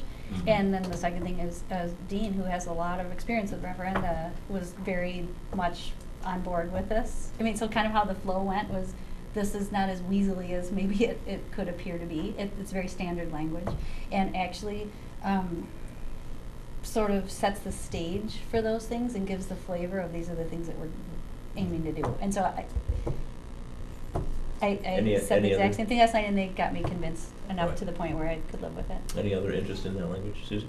Well, again, without that, it allows a particular taxpayer that may have been irate about the referendum and how that affected them, and, that can always be a part of us maybe not getting the message out well, but that allows them, every single time we make an expenditure, to come back and prove that it fits in one of these categories. Now, I'm not saying we can't do that, but I'm saying that's a lot of extra work that we don't have to do by just including standard boilerplate language. And I'm saying, do I want Dan to have to get calls? This opens the door to every particular major expenditure we make that looks like it came in under the referendum to be questioned as to whether or not it fits in one of these categories. I just don't think it's worth that time and effort. Susan?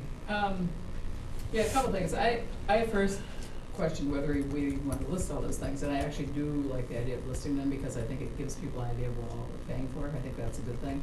But I also am going to speak in favor of leaving the "but not limited to" in, because I think it is common standard boilerplate language. People know what that means, and I agree. I just don't think that's a huge issue with people, and I think it just, I go back to the last referendum where there were challenges about, that was a weirder situation, but, and you're right, you could clearly simply First of all, increase the the list is budget on pretty other hard. things. The list is pretty hard to think of something outside of it, but given that our budget categories have names for specific things, you could, and I can't think of one right offhand either that wouldn't fit in here, but you could simply raise, it's meaningless to take it out, is what I mean. And I think it's more standard, it might cause more harm to take it out than to leave it in, because it is standard acceptable language, so I guess I'm in favor of leaving it in. All right, anybody else on that particular topic? Okay, any other issues with the resolution? Do we have a preference for one resolution over the other? Our committee very strongly got to the point, and I think I'm including Dan and Jared, but I would want to make sure that they were both had a voice, got to this resolution number 3 as being the most straightforward for anyone to read with a fairly understandable phrasing of the amount and the period of time and for what, which was our goal. So number 3 that Jared's got up on screen was the one that we were recommending.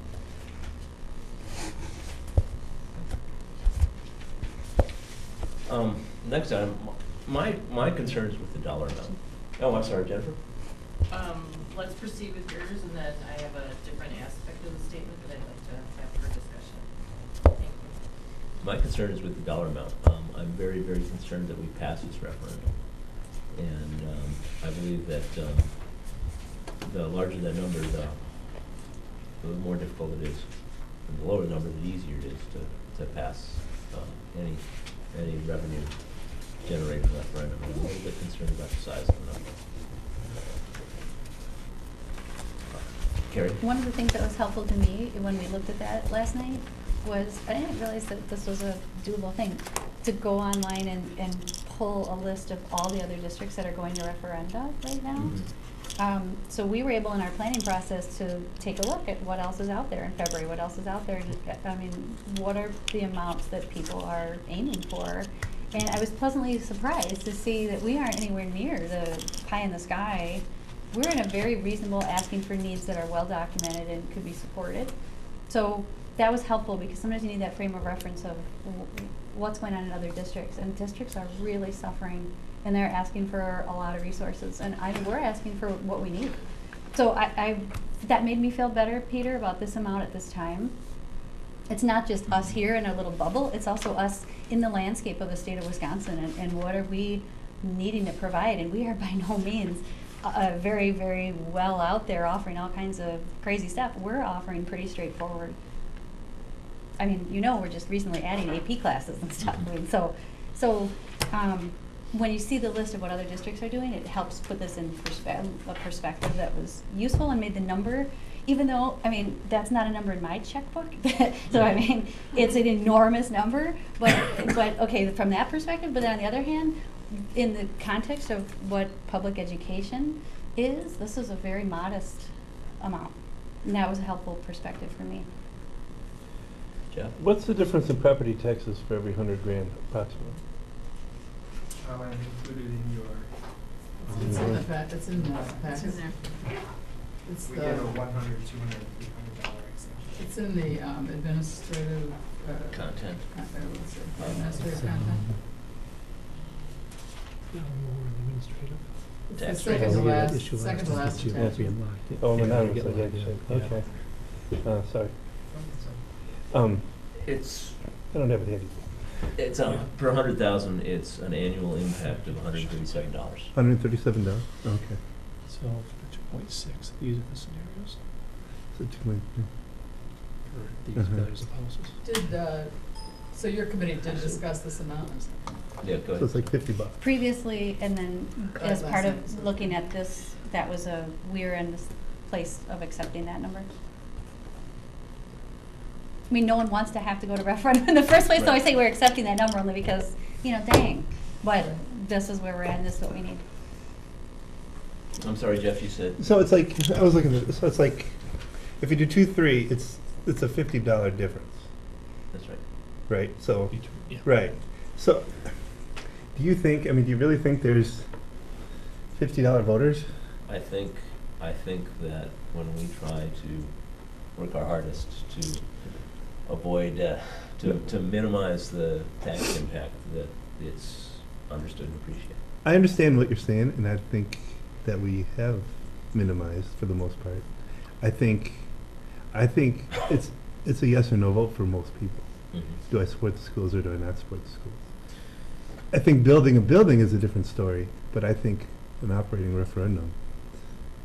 I mean, I don't know what you're talking about in terms of where you think we should be, but I mean, if you have a $300,000 house, if you go from 360 at 2.3 to 411, it's only $50. I mean, now you go down to 2 and you save almost 100, but we're gonna be hurting it too, kinda. So, Yeah, but it's better than nothing. it is better than nothing, but, It's infinitely better than nothing. Right. That's the concern, my point of view, is $100 that a it's year. important, it's very important that we pass this. right, no, I agree completely. I just don't know that you have dollar voters more so than yes and no voters. Susan?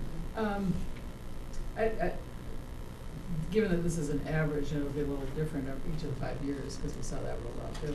Have you any time to look into that, the TIF district that's gonna come offline? And the money will actually be available in 2020? Is that gonna have any? So, I mean, it positive will impact? have some impact based on the last year, that what that Okay, decision making right. will make us is if we're, when we go to potentially another referendum, Right, because it's which is not likely, recurring. right. That's the It might only reduce tip. that. It would reduce that And that's time, the only it's so one. far out, otherwise what we would suggest is having a lower one in the last year. Mhm. So 2.6 for the first 4 years, and then maybe a 2.3 or 2.2, because that value is Which we coming can up. Right. do with this, yeah. Yep, but the other part of it is just because if a resolution is authorized to approve the 2.6, doesn't mean that we have to necessarily pass that along when we do set our budgets. It's just giving us authority to do that. The other part of it is you know, as we start seeing growth and there's more conversations, we might see another TIF district come on, just to lower some property values, and so, but definitely that's the first one that comes off, and will Well, help us, revenue-wise, but we will also do state aid. Right, that's And why I it didn't will know. change that last year, and it will change the average a little bit, but Yeah. we also are basing our equalize so that the average, tax scenario that I'm giving you is based off a 3 to 3.5% property valuation over the next 5 years. Mhm. When I look at the history over the last 10 years, we saw some negative. Now, before that, but we also saw 8-9% before the economy. So, if we get back to that, that is also going to change that. And if you happen to remodel your house or do an addition, that changes your valuation, so that also changes the budget. So I think really just hitting the last year of our referendum year, I don't think it's going to have that major. Well, we still have to ask for the same amount anyway, it doesn't matter, it just means it would impact the taxpayer a little bit less. Yes. Like kind of. So, I understand we don't have to use it all. Nobody on either side is gonna walk into the voting booth thinking I'm gonna give it to them. Thinking they're not, everybody's gonna go and they're gonna use Yeah. they're gonna use every penny, I right? was the same, we'd use less, I was just. I know, I'm not saying, I'm just saying But that. no, you're right. I understand that we can use less, Yeah. that's not gonna play either way, right? Yeah, no, that wasn't part of what I was Yeah, saying. no, I know, I just wanted to point that out, I think that that's true. I think it would be you're great right. if we used less, but That's, yeah, not that the naysayers are gonna be like, Carrie, Jennifer? So I understand strategically why we want 5 years. Looking at it from a taxpayer perspective, what would be compelling information that we might bring forth to say not 3 or 4, but 5 years? And I don't need lots and lots of detail or, just generally, what, from that perspective, how do we? I'll give one response, but That'd be others can great. chime in. Our funding, of course, is set by our state legislature, and everything's on a 2-year budget. So we know that this referendum gets it through the second year of the current state biennium, and then it gets it through 2 more budget cycles. And so I think, to me, part of it is, given our current, not only political climate, but even our economic climate in this state, maybe more importantly, is we can't expect additional relief from the state over the next 2 budget cycles. I think it'd be fair to state that the outlook is not good for the next 2 cycles. Regardless of the politics, even the economic piece is a challenge. Even though, of course, they could do things with, the limit and allow more of the local, I don't think that's likely to happen. So I don't know if that's a great answer for the public, but to me, for our rationale, I think that's why 5 and not 3, because it's through 2 more budget cycles.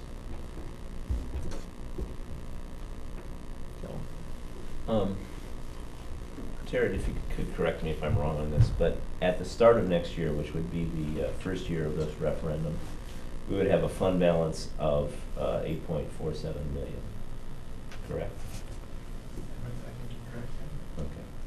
Okay. And the projections show what happens to that fund balance if we do not pass the referendum, then we, we can't have ongoing definite deficits from year to year. That doesn't happen if we pass this referendum. What I would like you guys to consider is the fact that we could take, our current fund balance is at the high end of our range. We could take $2 million out of our fund balance, and that would still leave us, and go take it down to $6.4 million, and that would still be 16% of our $40 million expenditure projection in fiscal year 2020. In other words, that's still within our range, our approved range, our approved guidance. We have that money, we have that available, keep it within our range. If we were to do that over the course of the 5 years of this referendum, we could reduce the amount of, that's $400,000 a year, we could reduce the amount of the referendum by $400,000 a year, take the amount down to $2.2 million. Have the same amount of money available for the schools. The only difference is that we are spending on our fund balance. However, I think if we're claiming fiscal, which we validly are, that we have a hard time paying for the schools that we want to. We need this referendum to do that. I do believe that we do have to make every effort, and one of those ways we make the effort is by spending down the fund balance. Susan? I personally think spending down the fund balance more than we're doing this year, knowing that if this doesn't pass, we would have to go again next November, and that might be a different question, and then if we didn't pass it, we would have to spend it down. But I think that's, to me, that's irresponsible, because that does potentially impact our bond rating. It could have potentially impact the amount of short-term borrowing we have to do, since we have to borrow every year to meet our payroll, usually by about November, or frequently it seems like that's the case. The less fund balance we have, the more borrowing we have to do, and so it doesn't come out as quite the wash you're describing, and there's not quite going to be quite that much savings. And I just philosophically am opposed to doing that. I think we have to budget properly, and I think having a healthy fund balance is part of a good budget, because it isn't a rainy day fund. It does affect our internal operations every year, the amount of our fund balance. So Well, there's two things. First of all, this board has decided that anything over 15% is within our goal, is acceptable. And although we're spending now below 15, we're not going to affect our our bond rating below 15%, but we are, down to 15%. I don't think. And yes, there's a slight increase in borrowing costs, but those are small amounts of money compared to the, $2.2 million that we're talking here. And yeah, there's a little bit of a cost savings, expenditure if we have to borrow a little bit more money, but interest rates are very low. And our cash flow borrowing is not that big an expense. What is our average interest rate on cash flow borrowing? Right now we're at a 1.25%, and obviously that's just reflective of what our interest, the interest rate environment. Right. Something over the last 5 years, we budgeted $100,000 and almost spent that originally back in 2010 and 11, and now we're down to about $50,000 is what we've actually spent. And interest for cash flow borrowing. $50,000. That's reflected because we've had a better interest rate and better interest environment. So, and if we spend down our fund balance by $1 million, and that's going to go up by, or $2 million, and that number is going to go up by, 1%, $20,000, $25,000. Right. So you're going to see an increase in that, and obviously it's not hundreds of thousands of dollars that you're going to see an increase to. The other part of it is that definitely saying that the board policy gives us that 15 to 25%, and the bond ratings do look at it. And I'm not saying that we shouldn't spend it down to. We definitely shouldn't always be at the top, and I think that's part of the environment in school finance, and that's part of how the state budget was done. They wanted us to spend on our fund balance. We're taking a healthy chunk out. The other part of it is that if we do find that we saw that 5.5% again, instead of seeing that come out in June and then being dealt with it 3 months later, you're able to absorb that. So back in 2010, when they came out with 2011, when we saw the revenue gap decrease by 5.5%, which was the first time in history, we lost a significant amount of money. The budget wasn't approved until later, and so when the budget's approved, the state budget's approved June 30th, and we had 2 or 3 months to react to that large decrease in state funding, we're able to tap it into our fund balance. Mhm. And because contracts have been issued and things like that, where it gives us that 1 year. I mean, my recommendation, if you were going to look at any type of fund balance, it would stay at that 18 to 19%. I mean, even though our board policy allows us to go down to 15%, it really is not all cash that's sitting in our fund balance. It's and this is a snapshot as of June 30th, which you're aware of. It's not like we hold that into a savings account or anything like that. Well, 18% would allow us to take $1 million out of the fund balance and reduce the referendum amount to 2.4 million. Karen? So the 2.6 number we Yeah. got to because we have a list of things that we need to be doing Mhm. that we aren't doing. Right. So to me, that's how we got to that number. And then the question would be, if we don't ask for the $2.6 million that we need, Yeah. then we can't do the things that we need to be doing, and we would be looking at which of those, because voters are telling us we don't need to be doing the things we're doing if that doesn't pass. But what I guess I'm thinking about more is that's not an excuse to raid the savings account.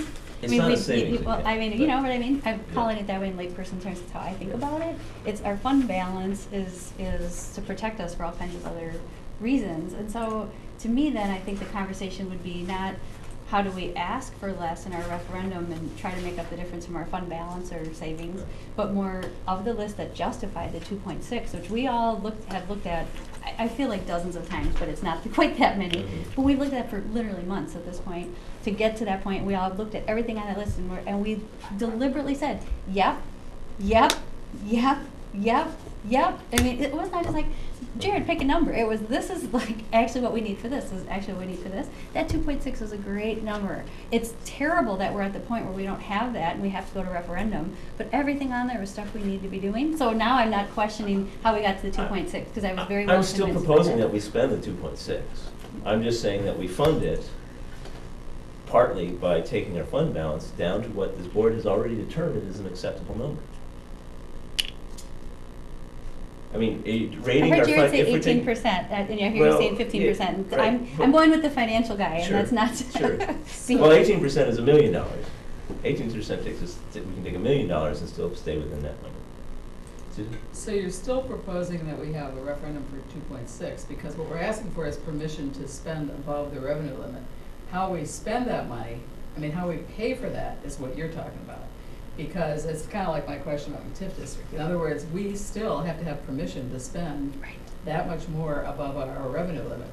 However, if we spend 200,000 of it out of our fund balance, instead of putting it on a tax roll, it would lower the amount the property taxpayer pays. Is, Right, I mean, we can't Not- just, No. we can't, well, we No, can't it's- right now. it's start- not expenditures, it's revenue that we're approving. It's a revenue limit, not an expenditure limit. Okay, so we We could, can spend our whatever, whole we fund can balance. spend whatever we Yeah, want. okay. We Yeah, just that's can't right, raise, gotcha. yeah. Right, you're right. Yeah. So, what I'm saying is, if for $1 million, we could lower this to 2.4 million, and spend, we could still have the resources to spend 2.6, but we have made this a little bit incrementally more palatable to So you taxpayers. take another $1 million out of the fund balance basically over a 5-year Yeah, period. right now, if we approve this, then our fund balance stays where it is. Our fund balance doesn't change. Right. If this passes, our fund balance doesn't change. Obviously, if it doesn't pass, then we have to consider, we would spend next year out of that fund balance, and this proposal would have to change. We'd have to reconsider that because our fund balance would no longer be, we essentially would spend $1 million in the first year, if this proposal doesn't pass. If this referendum doesn't pass. Anyway, is there? Well, at the end of the second year, we'd be down to 17%. Yeah, and then this, right, if this doesn't pass, then this proposal I'm making would be off the table. You know what, I'm gonna call a question. Why don't you make the motion Well, I'm for trying the to see if there's different support amount? for it. And then, yeah, we have to vote it up or down. Have to. I mean, do you guys wanna talk about this for another 3 minutes? Fine. I mean, if there's something new you wanna add, but I think in terms of running the meeting, I haven't heard anything new for the last 20 minutes. I'm listening, okay? Let's put the motion out and see how the board feels about it. Put it out for what you want. All right, I would make a motion that we amend the resolution 3 to, actually, we don't have a resolution on the table yet, so there's nothing to amend at this point. So it's a motion to approve something. No, if somebody would make a motion to approve the resolution, that would be fine. Sure, I mean, I would make a motion to approve the resolution number 3 as it's presented on the screen. Okay. Do I need to do more detail? on Nope. that, or is that- No, say it's presented. Is there a second? I'll second. Okay, discussion. I would make a motion to change the dollar value in resolution 3 from 2.6 million to 2.4 million, with the intention that we can spend our fund balance down by $1 million and still stay within our guidance to get to 18%. Is there a second for that motion? I'll second it. Okay, motion's been second. Discussion?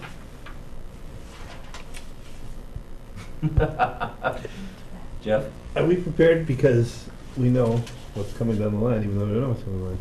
There's gonna be many unfunded mandates in the next, in every budget session coming up, so. Will that prepare us for that? I mean, I don't wanna go too far though, because we're gonna have to do things we don't wanna do because of that.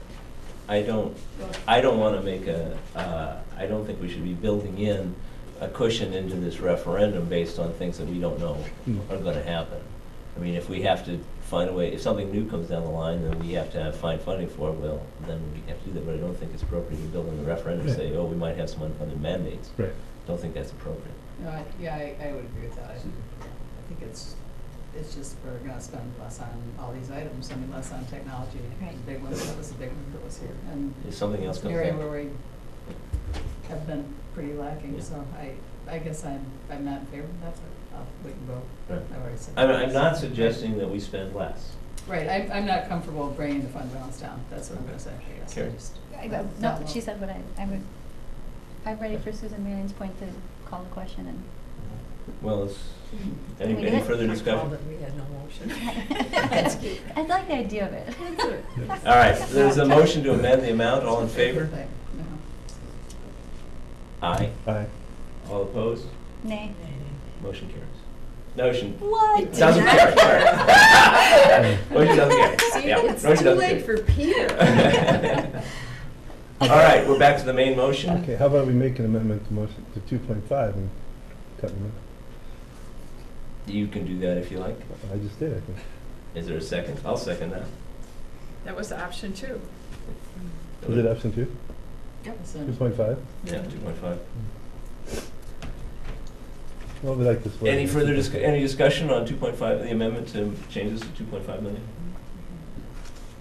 Like 2.5 sounds a little better than 2.6? Yeah. That actually sounds more like a round number that we didn't actually calculate, Right. when in We fact, we did. calculated to get up to 2.6, so that sort of feels weird to me, so Well- that's, as far as discussion, I'm not changing my opinion. Okay. All in favor of the amendment? Aye. Aye. All opposed? Nay. Okay, motion fails. Thank you. Back to the main motion. Any further discussion? All in favor?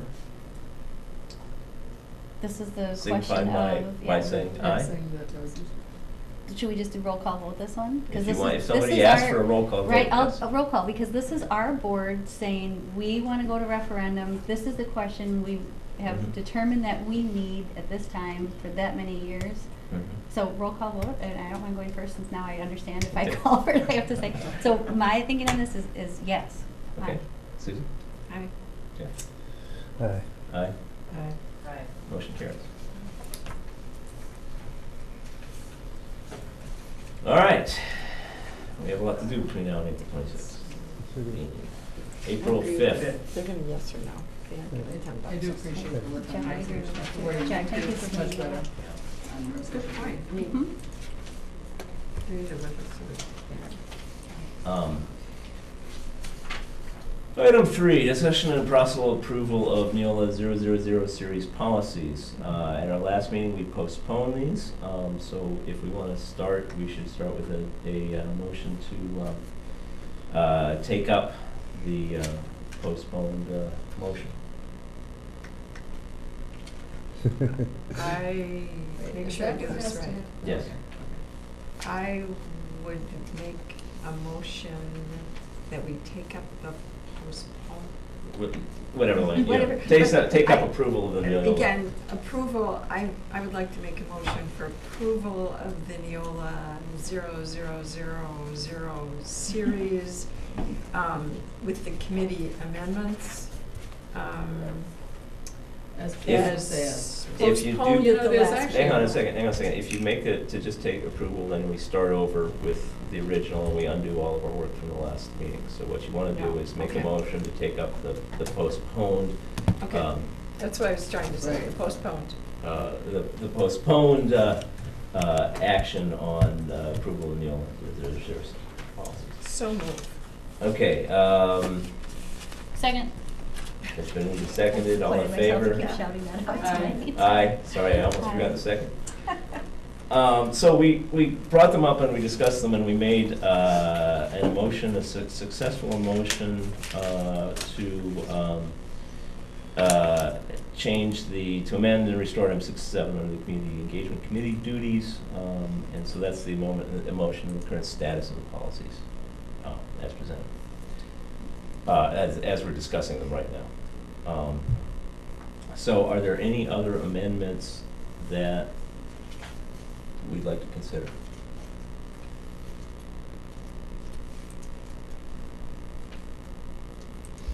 Okay. Hang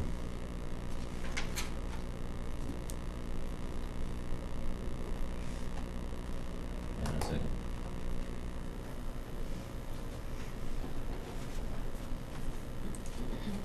Okay, could you bring up the proposed amendments I made, Jared? And just go to Amendment 5.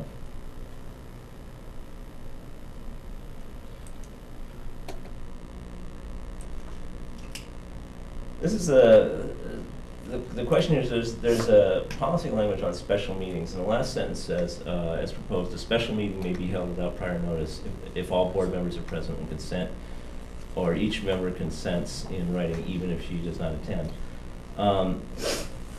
My understanding from the Attorney General opinion of August 2010 is that every meeting has to have notice. And there aren't any exceptions to that rule. Actually, I have that material that shows that that is not correct, but. Okay. I mean, please. I actually had it at the last meeting and passed it out. And let's see, I find it. We researched that statute. We researched it, it's in statute, it's in 2 different statutes, and it's in the Attorney General's opinion. It's in the WASB language. It's, in fact, this language allowing those meetings comes from WASB, so it's very definitely, here, Open Meetings Law Compliance Guide from 2010. Right. It's right here. It says, the provision requires every public notice of meeting given at least 24 hours in advance of the meeting unless for a good cause such notice is impossible or impractical. If good cause exists, the notice should be given as soon as possible and must be given at least 2 hours in advance of the meeting. And here is that. copy. Right. Wisconsin Statute 120.11 paren 2 says, a special school board meeting may be held without prior notice if all school board members are present and consent, or if every school board member consents in writing, even though he or she does not attend. Wisconsin Statute 1984 says, public notice of every meeting of a governmental body shall be given at least 24 hours prior to the commencement of such meeting unless for good cause such notice is impossible or impractical, in which case shorter notice may be given, but in no case may notice be provided less than 2 hours. Right, which is So in other words, there are exceptions exactly, to this. yes, but exactly my point, which is you have to give at least 2 hours notice. Well, that's by statute, you don't have to say that in the policy. The policy simply says you can do it, and we can have that. I mean, if you want to. I mean, the policy shouldn't conflict with the statute. It doesn't. The policy does. If it says we can have a special meeting without 2 hours notice, then it does. It says, our policy says a special meeting may be held without, this proposal, a special meeting may be held without prior notice. 2 hours is not without prior notice. 2 hours is with 2 hours prior notice. This is in conflict with the statute, as far as I can tell. Because it says Well, without prior notice. The statute says we have to have prior notice. So you could move, okay, I'll move to amend it. A special meeting may be held without more than 2 hours notice. With a minimum of 2 hours. With a minimum, 2 may hours be held notice. with a minimum of 2 hours notice. Yeah, that would be a way to say it. Okay, a special meeting may be held without So you want to make a motion? I do, but I want to make sure the language is clear, because I really don't like doing this. I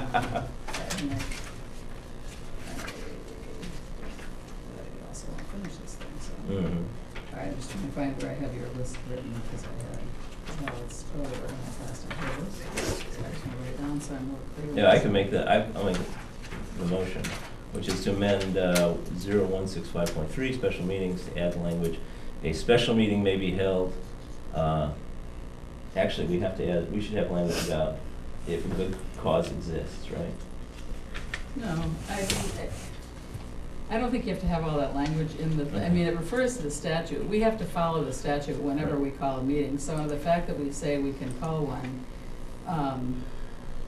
with less notice doesn't mean that we can disregard the statute. Let's see. So a special meeting may be held with a minimum of 2 hours' notice if all board members are present, and That's right, that's what I need. Okay. A minimum of 2 hours. if all board members are present and I can give this to you. Judge. consent, or each member consents in writing. Oh, it's 0165.3.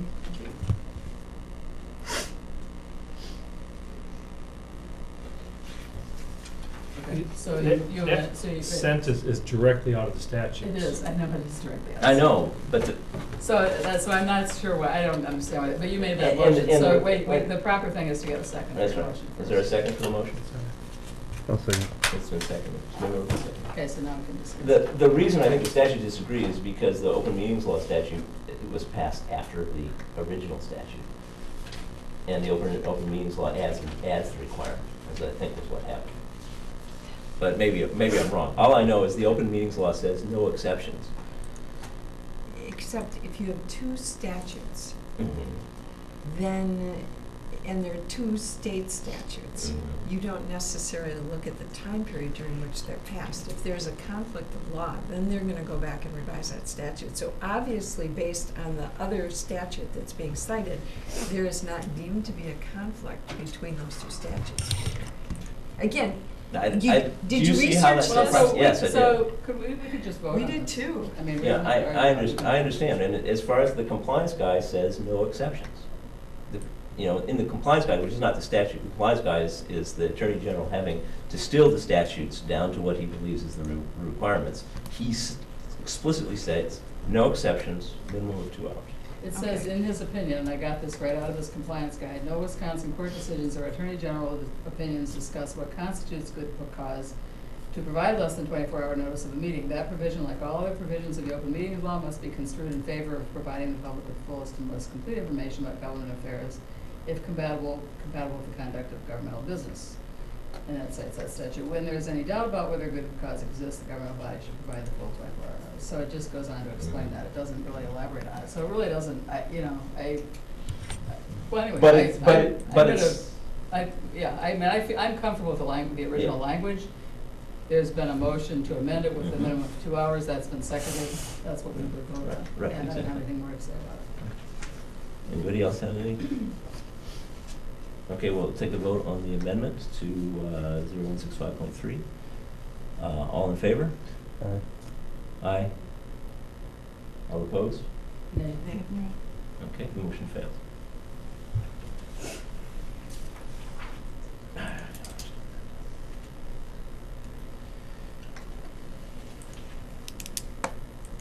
And then I would like to look at Amendment 6 that I made, which is in keeping with the confidential nature of closed sessions, no member of the board shall disclose to anyone the content of discussions.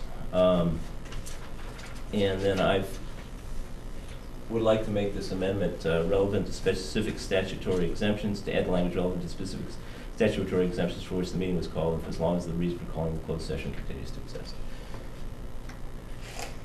I'm making that motion. Is there a second? I'll second. It's been moved and seconded. I'd like to say that that language I've got comes from the compliance guide as to what, and that with open records essentially, and this replicates what open records says is the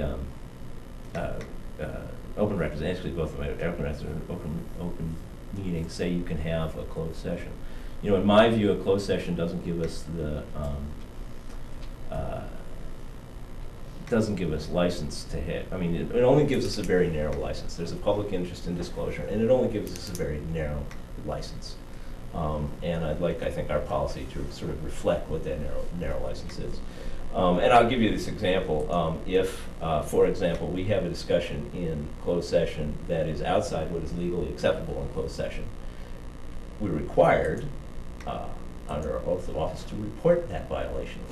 That requirement would be a violation of this policy. I believe. I guess Right, Susan? I really don't agree with that, and Sure. I'll just read the explanation I gave here. We discussed this for quite a Mhm. while in policy. The policy committee understands and acknowledges that someone can make an open records request and receive some closed session material, even if parts of it are appropriately redacted, and parts often would be. However, the material released by a records custodian is limited to actual documents or records requested. The committee recommends that respect for board norms and the goal of board unity versus divisiveness, as well as for the privacy of Monona Grove employees, supports the rule that conversations in closed session remain confidential. In other words, just because an employee leaves and isn't with us anymore, we don't feel we should be saying anything that was discussed in closed session about that person. Additionally, for example, the question was raised as to who would determine whether the reason for discussing in a case like that, a matter in closed session no longer existed. The case that you cite in your rationale really doesn't apply to this, and therefore the policy committee strongly recommended not accepting this amendment. My comment on that would be that the board norms, board unity versus divisiveness are not reasons that we can consider legally when we go into closed session, for which we can go into. We're not allowed to consider those if we're going into closed session. It's not part of the consideration. We have specific reasons why we can go into closed sessions. The board unity versus divisiveness is not one of those, and we shouldn't. And when we talk about confidentiality of closed sessions, it should match what it is, what the law is allowing us to have closed sessions about. Anyone else? Okay, there's an amendment. Call for a vote on the amendment. All in favor? Aye. I might go with that one. Can we have just, Sure. I know, I was trying to It's remember evidentiary, because, and yes. the case is limited to evidence. And there was a concern that there was an interest We in researched gossiping it. about. I know, I who was voted just- how, I was trying to who voted remember. in closed session, His and assessment of the who legal voted how, what position is people's inaccurate. salaries and. So, so the one question that was still on my mind, and thank you for getting me back up to speed, because it's agonizing to relive this. Mhm. We discussed it. Uh-huh. It's about But, so the privilege. part that I was trying to remember was, how we get tied up with the last part of Peter's proposed amendment, which was as long as the reason for calling the session continues to exist. Mhm. That was the part that I was so, like, there was this, like, that's just so wildly open to interpretation that it was making me I understand will- the legal precedent for it. I will give, I mean, there's guidance for that in the compliance guides for the open meetings and open records law, for the open records law. And it's, for example, personnel issues, they're presumed to always, in general, they're presumed to always exist. And That- remain Remain confidential, confidential, because that's an correct. important consideration, which is different than what And, but, Susan was just saying, if the Well, person's hang on a left the second. district, I they're have a guide going. hang on a right second. Yeah, And- just remind me, I'm and- sorry, because I hate to say no to another one of your proposed So- amendments, no, but that's all right, but I that's like, right. I just. It's gotta be a good one, though. Okay. You gotta really It's not convince worth it. me. So the consideration is, the example that they give is a contract, okay? If we go into closed session to discuss a contract, you know, which we sometimes do, and because you don't want to expose your bargaining strategy or your competitive details when you're having, Right. okay. When you come out and when you sign that contract, open records law says then the exemption no longer exists. And you could hold back all of your records about that contract until such time as you sign the contract. Then the open records law says that's Someone no. asks for it. If someone asks for that, They you. can have it, and that's fine. That's right, you can And have that nothing in this discussion. policy contradicts That- that. Except, Okay. no, it doesn't, but it does say if somebody asks me personally for that, I can't discuss it. And that was to Which the, is- that was to the and board what I unity am versus sa- board devices. That was the piece, And what- that's what I and was what trying I to am get my saying, head but- back around. while that's not the legal precedent, that's Yeah. our agreed upon group norms, Right. that we would Uh-huh. respond as a voice to a request, as opposed to you being over here kibitzing about it, Right. me being Well, over here that's kibitzing exactly about it. that. And Yeah, I'm but- not sure I wanted to give us, now I'm remembering, I'm I not didn't want to saying give that's us what- permission to do that as one. But we could talk I about thought we it. should respond to the legal request as a body, here's what the, here's But what we the- could talk about it in the same way that we would talk about it, something that we discussed in open session. It wouldn't be any different. Does that make sense? I mean, we should, I we hear should, that, we should and yet in the all. open session, there's no secrets, so to speak. Right. And once you start getting into where your practice is to divulge things from closed session, if they fit into this slice of what's allowed, all of a sudden it falls apart for people trying to remember. But was now that something that we can now talk about that was in closed session? There's reasons that were beyond me until I joined this board of what goes on in closed session that needs to be for the people that we're protecting and working with. Why that's confidential information. So now that I'm understanding that better, my journalist tendency to have everything be transparent and open at all times, I tempered that slightly for the good of the to do no harm to people, which is also a very admirable goal, I think. So now I remember. Now I'm ready to vote. Thank you. And my view, Sorry. and my view on this is that we should err on the side of openness. That was the Public journalism side. information. Now I've That's right. And my it was my just view that is we little should err nudge on of the me. side- Now I'm ready to vote. Is we should err on the Yep. side of openness. I'm sorry. Any other discussion? All in favor of the amendment to 0167? Did we do that already? All right. No. Aye. I thought I said. Yeah, we did start it. Oh, yeah. All opposed? Nay. Nay. Okay, motion carries. No, motion fails. I'm sorry. I'm Nice sorry, try, Peter. Peter. Yeah, it was. It's only the It's, second time tonight. it's good to have a It's thoughtful wishful conversation about that, though. Thanks for doing that. Okay. Any other proposed amendments? What about the two-thirds majority to vote? We already took that up, and It was defeated. that was defeated. It was defeated? Yeah. It was. Okay. It's done. Okay. Then we're voting on the main motion, which is approval of the. Well, we actually had a resolution.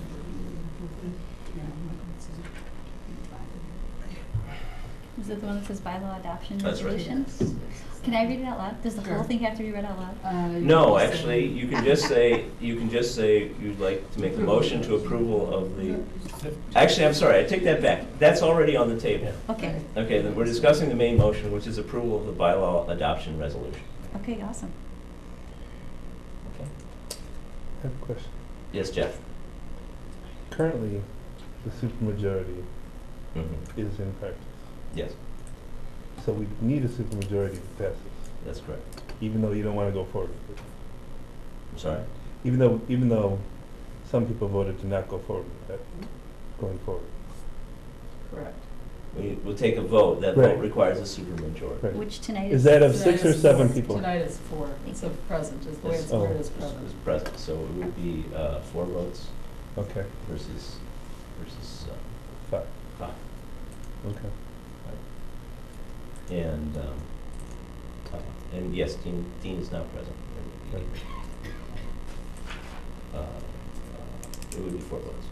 So can I make a motion? Yes, you can. My motion is to postpone until everybody's here for next meeting to do the final vote. The motion, I'll second that motion. Discussion? Motion for postponement so that all the board members can participate in the vote. Further discussion? I'm okay with that because this is postponing it so that we have our own people here to discuss our own bylaws. I mean, that seems good. It doesn't mess up anyone else relying on this passing tonight, unlike the thing earlier. I have a slight hesitation that there's never a guarantee that everyone's going to be here because being sick suddenly tonight with no warning. I mean, that can happen. So if the premise of your thinking was to delay indefinitely because at the next meeting then someone else is sick and the next meeting then I'm in Washington DC, you're like, that's actually kind of a creepy precedent to set. But in this case, Hang on a I second. could- You made a I could motion. go for it. Was the motion to postpone to the next meeting? Postpone the final vote to the next Right, meeting. and you Is- seconded it, Not- and I have a comment. Okay, postpone to the Not next just based meeting. on because everyone's going to be at the next meeting, but because January 20 whatever makes more sense to vote on this. Well, because everybody isn't here, so technically it is. I don't find it creepy. But of all my meetings I've been to, there have been very few where everybody wasn't there. In my 3 Wasn't years. here. Wasn't here. Yeah. Good, good. Correct. Most people are here most times. Most people are here most times. Right on. Susan? I would just comment that we just approved the $2.6 million referendum without everybody here. We make very important decisions without everybody here because we have to do our board business. That's We important. can't rely on everybody being here at every meeting. People Right. usually are here. Right. We've been talking about this thing for so long, I prefer to simply vote on it. But these are bylaws that you're gonna I expect don't- everybody they to are- live To me, with. they are not nearly as important as a lot of what else we do. Here's- I that's just a good want them point. on. That's That's my fine. interest. Here's the other Susan? thing. We can, this is policy. There's nothing in policy that says there's any restriction on going back and changing it. We can act on this tonight. We can turn around in 2 weeks and And I'm going to repeat the point I made before, which I think that's a very poor way to approve something. I think if we vote on it tonight, we should assume we approve it. Right. I My just don't want comment, them to think. my comment about the referendum is that we needed to pass that tonight because there's a deadline for approval. That is when? A couple of days? Right, this was the moment. Right. We were in the I mean, window right now. We had no choice about passing the referendum. About approving that or not because of the deadline. If, in fact, the deadline was after the next meeting, I would in fact have postponed, would have raised the issue of postponing that referendum for the next meeting, because I believe having everybody on board for something as important as a referendum, as you say, is very important. Yeah. Well, and there is an amendment on the floor, so we can just vote. Right. We don't have to argue about it. Well, I was responding to the comment that was Okay. made. That's fine. That's all I'm going to say about it. All right. I would like to vote and get it done. Any, Be done with it. I don't want to talk all about right, it. there's a motion to postpone. Are we ready to vote? Roll call. Actually, everybody. I've asked for a roll call vote, Everybody has starting to with vote. Jeff. What are we voting? I'm voting yes, I want to postpone. Yes, No. Oh, it's to me? yes. How many do you need? Pass? No, wait, this is a Wait, vote. wait, wait. Just needs a majority. It's just a majority. This is Because just- I'll just, This is a vote I'll- to postpone discussion. I'll abstain, I don't want to be the decider on that. You can be the decider. No. There's 3 noes and 2 yeses, so the motion fails. I could have gone either way. All right, that takes us back to adoption of the bylaws, Mhm. the amendment. Any further discussion? Okay, I'm gonna, Wait, you just said amendment, you mean adoption of the bylaws, the resolution? the resolution, sorry, not that, the resolution. Okay, so those two, do you understand, Susan and Carrie, that we're now voting on acceptance of the resolution? approval of the And this is the resolution? 1,000. That's or right. the To be fi- done with the Yay, 000. that's very exciting. Oh. That's good. Okay, I'm gonna call for a vote. Okay, no one has asked for a roll call. All in favor? Aye. Aye. All opposed? Aye. Say nay. Nay. Nay. Motion carried. That's really great. Did we really Thank you just very much pass for the letting 000? us know. Yes, we Yay, did. that's awesome. Okay, the That's a next lot. item on the agenda, WASB Delegate Assembly Resolutions. Dean is the delegate, he's not here tonight. In brief, I discussed this with him in brief today, he doesn't see any reason not to support any of the resolutions as presented. Does anybody have any comments on that, or want to add anything? Has anybody even read them? I glanced at them, I haven't printed here, and they look pretty much. Are you, is it Dean or is it you? It's Dean. Dean. Yeah. Oh, so we have to postpone this? No, we don't, because we No. can't, because No, the meeting's next week. I'm just getting, if you have any comments, We don't care what he says in other things, why do we care what he says now? if you have any comments on this Isn't that resolution, it at all? yes, Susan. Do we have a backup person if by any chance he isn't better? Oh, yeah, so- I do not know how that works with the convention. You have to call them and tell them who the backup person is, in order for that person to be able to vote. Do we have any volunteers? Can we nominate somebody? Can Susan Fox do it? Here's- I would be willing to do it, I had expressed that at the last Okay. meeting, that you couldn't do it. She's good. All right. That'd be perfect. All in favor? As the backup? for Yes. Susan? Yeah, aye. Aye, okay.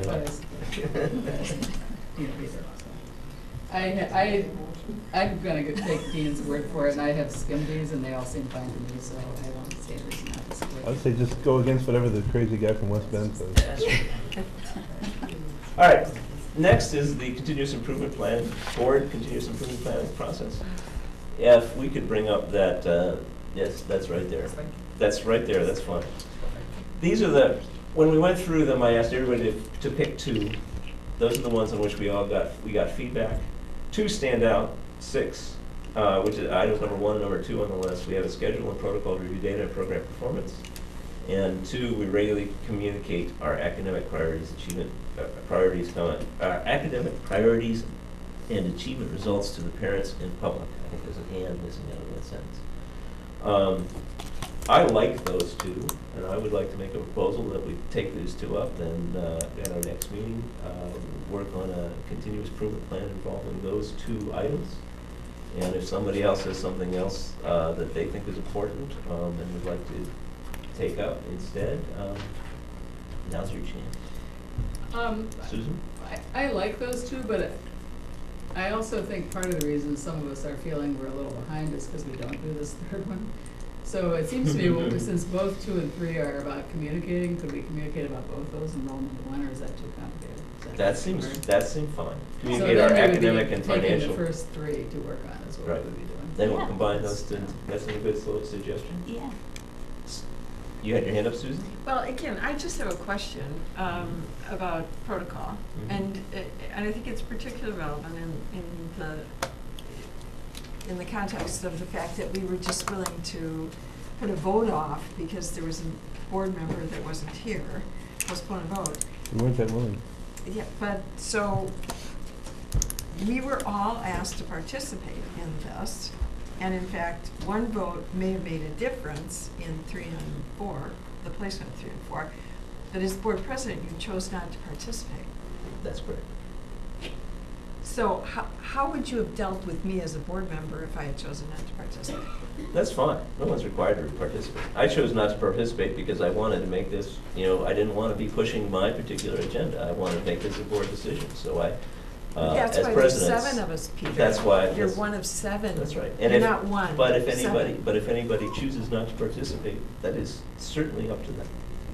Okay, so we can remember that as your role model. When we choose not to participate, we can choose not to participate. Okay, I got it. As always. I got it. As always. I got it. There's no requirement. I can't force anybody to participate. Got it. So for some reason. Do you have a comment about these particular items, or would you choose different items? My comment is that these aren't collated in the format that the board directed it to be collated in, and that was that everybody would participate. So I'm just saying, yeah, we can go forward because these are the pretty good things landed on top. But I'm just saying that if in fact we direct that we will participate as a group, as a group of 7, then I think that's the directive that as a group we. Do you have a proposal to agree put on the with table? The proposal is that you put your criteria in here. If your 2 top ones are 1 and 2, that's great, we got it. Is there a second? Second to She's one. not For your making a proposal motion. you just made. She's not making a motion. Okay. Just say your tops 2 or. No, to be honest, no. I want to be Well, I don't want to push my decision. And I don't think it would change the results. I don't think it's particular. It would not. I'll just say philosophically that I think one of the reasons we've always said it's important for all of us to be here when we do a board workshop in particular is because we do talk about things like goals and we try to do cleanup things and we try to do that. So given that, I do agree that the expectation is that we should all participate. I also understand that we can't force somebody to, so that's all I'll say about it. Jennifer? Are we waiting for a motion? Wait a minute. No, Jennifer's got her hand up. It's not 10 o'clock yet. Jennifer's got that. I want to get out of here. This Darn close. particular survey Mm-hmm. thing Mm-hmm. gives us more than enough to work on Yes. for the next 5 years. Yes. So I would so encourage us all to just pick up our shovels Yes. and pick a corner and get going. I am so frustrated that the process is keeping us from the work. And so I appreciate and I respect where some of that's coming from, but it's time, I wanna get my shovel, I wanna get going. So if we have some kind of consensus on those items, I would implore us to actually move forward. Okay. Do you want, The you actually proposal- want a motion on this, or? We can do this in form, we don't have to, but if you want to make a motion, we certainly can. But right now, I think we have a consensus that, and I haven't heard any objection to taking items number 1, number 2, and adding number 3 and number 2, the communication piece. And then we've got to think about where we go from there. We'll bring that back and we'll try and look at the continuous improvement process and see if we can make slow but steady and real progress on this. My point is I do want the board to model continuous improvement processes. We expect the district to do it, we expect our employees to do it, and we should expect ourselves to do it. And that's the point of this exercise. And I understand we don't get together very often and we have a lot of other things to do and that take time, but we need to make an effort to keep this moving forward, even if it is at a glacial pace.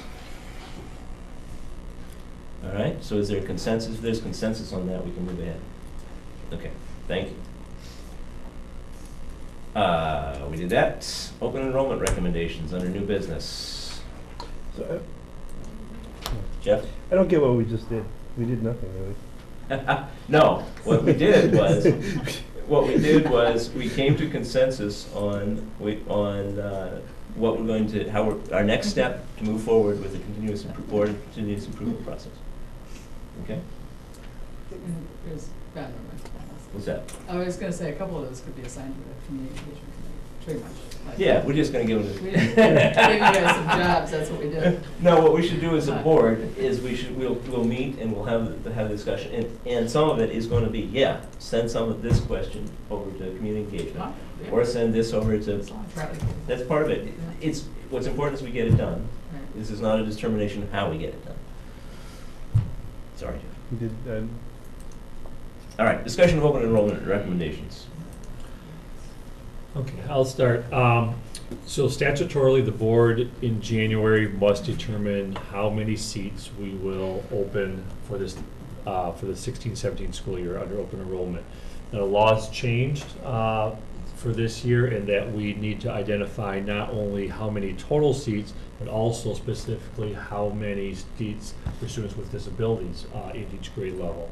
And so we've worked with Kristen McCumber to put together a formula to determine how we can accommodate those numbers based upon space and staffing as well. And so what you see in the attachment is a preliminary document for recommendations for next year. And highlighted in yellow would be the total number of seats per grade, and then of those numbers, how many could be special education students. And this is preliminary. We'll come back at the next meeting either with these same numbers or some possible adjustments, either based upon discussion or some final analysis of our projected enrollment. And so Jared put together this document. He can walk you through the different columns and how we came up with these numbers and projections. But bottom line is we know we have major space issues, but legally and in the spirit of the law, we do need to allow seats if we truly have the space. And traditionally, we've allowed in at 4K, because we know that all those students do follow through then afterwards in 5K and so on. And then again at 9th grade, we have space in the high school. And then at the other grades, it's been very limited, only if we clearly have projected numbers that are well below our class size goal. Those are the numbers that we're working towards, where we might allow some students in. And so we also have to be careful looking at our resident numbers increasing as well, move-ins and so on, which are a little bit, sometimes challenging to predict, but we have enough data to give us some good estimates. So with that background, Jared, if you want to follow the specifics. All right, so this year we presented the information in the same type of document, but just less columns, just to hopefully make it a little clearer what we're recommending. So in the past, what we would always do is, as we rolled people forward, we would just pretty much did a cast forward. Now that we have sort of an enrollment study, we were able to incorporate that into this. So the projected numbers that you're seeing here incorporates the enrollment study that was done by Vanderwall. So it's anticipating an increase of, just shy of, I think, 90 students, especially as we work forward to making preliminary numbers for open enrollments. As Dan had stated, the law had changed for us to do the special ed open enrollment recommendation this year. However, a number of years ago, we had to change when they expanded open enrollment from just a 3-week period to a 3-month period. We were required to, in January, do those seats, these initial seats. These initial seats cannot be taken back, so these are the ones that you've committed to. So at the end of the open enrollment period, at the end of April, we have to commit to whatever you guys approve by January. We can always go back in June, and once we start seeing what the true enrollment, and add more if we need to. However, you can't roll these numbers back. You'll see in the areas that have the largest number of open enrollment is our T4K offsites, where we're making a recommendation of 22, and of those 22, 2 can be special education. I'll just speak a little bit about the special education in the past. So in the past, we would not deny students because they had an IEP, but what happened is during the open enrollment period, a family would select on the application if they had a disability or an IEP with the resident. We would reach out to that school district, they would provide us with the IEP. We would determine if we had the staff to accommodate a child IEP.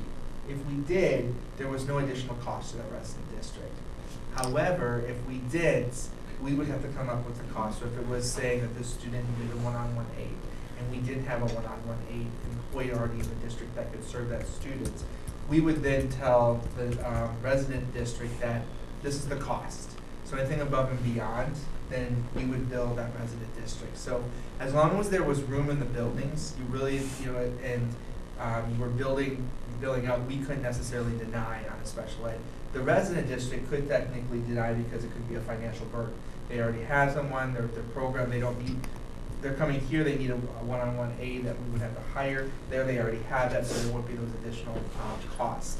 Now with the new law, they have put caps, flat dollar amount. So special education doesn't matter what the IEP needs are, it's $12,000.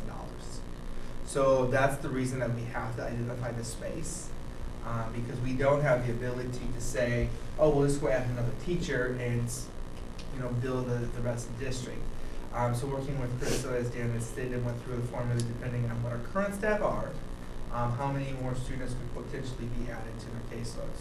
So, a $12,000 student for open enrollment, we might have a high needs student that comes in, autism that would require a one-on-one. Well, $12,000 is not necessarily paying for a one-on-one aid, but if we have the space, we need to take them, and it's treating them the same way as, the regular ed. So, as the process worked through, we worked through the formulas, and so the 4K sites, off-site, pretty much as a contract, we work with our child care providers, and pretty much there's space there because we can add a section because we're paying them, and so that's part of the reason that there's the 22.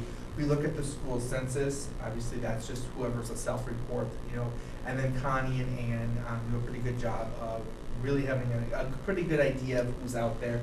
And we typically have about an 80 to 85% attendance rates from the kids that we believe are in our district that actually come to 4K. So based on the six sections that we have in the 4K sites and what we have enrolled, or in our enrollment numbers, we believe we can take 22 students. Then as you work through Taylor, Prairie, Cottage Grove, we're obviously asking for no seats at this point, not only because we have projected some enrollment growth there, but those buildings are full, those sections are already over the class size goals.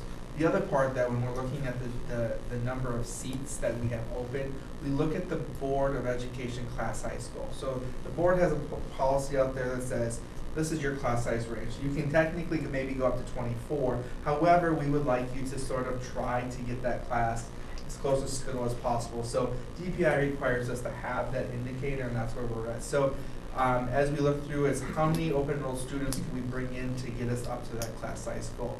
You're gonna see some of the classes, as we looked at the number of sections, they might be pushing some of that higher side of the range, but those also includes some inflation for adding students coming in. The other part of it is that's part of the referendum.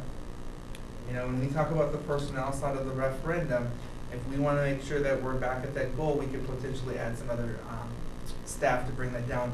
But at this point, and where we're at looking at the budget and the sections moving forward, this is the recommendation.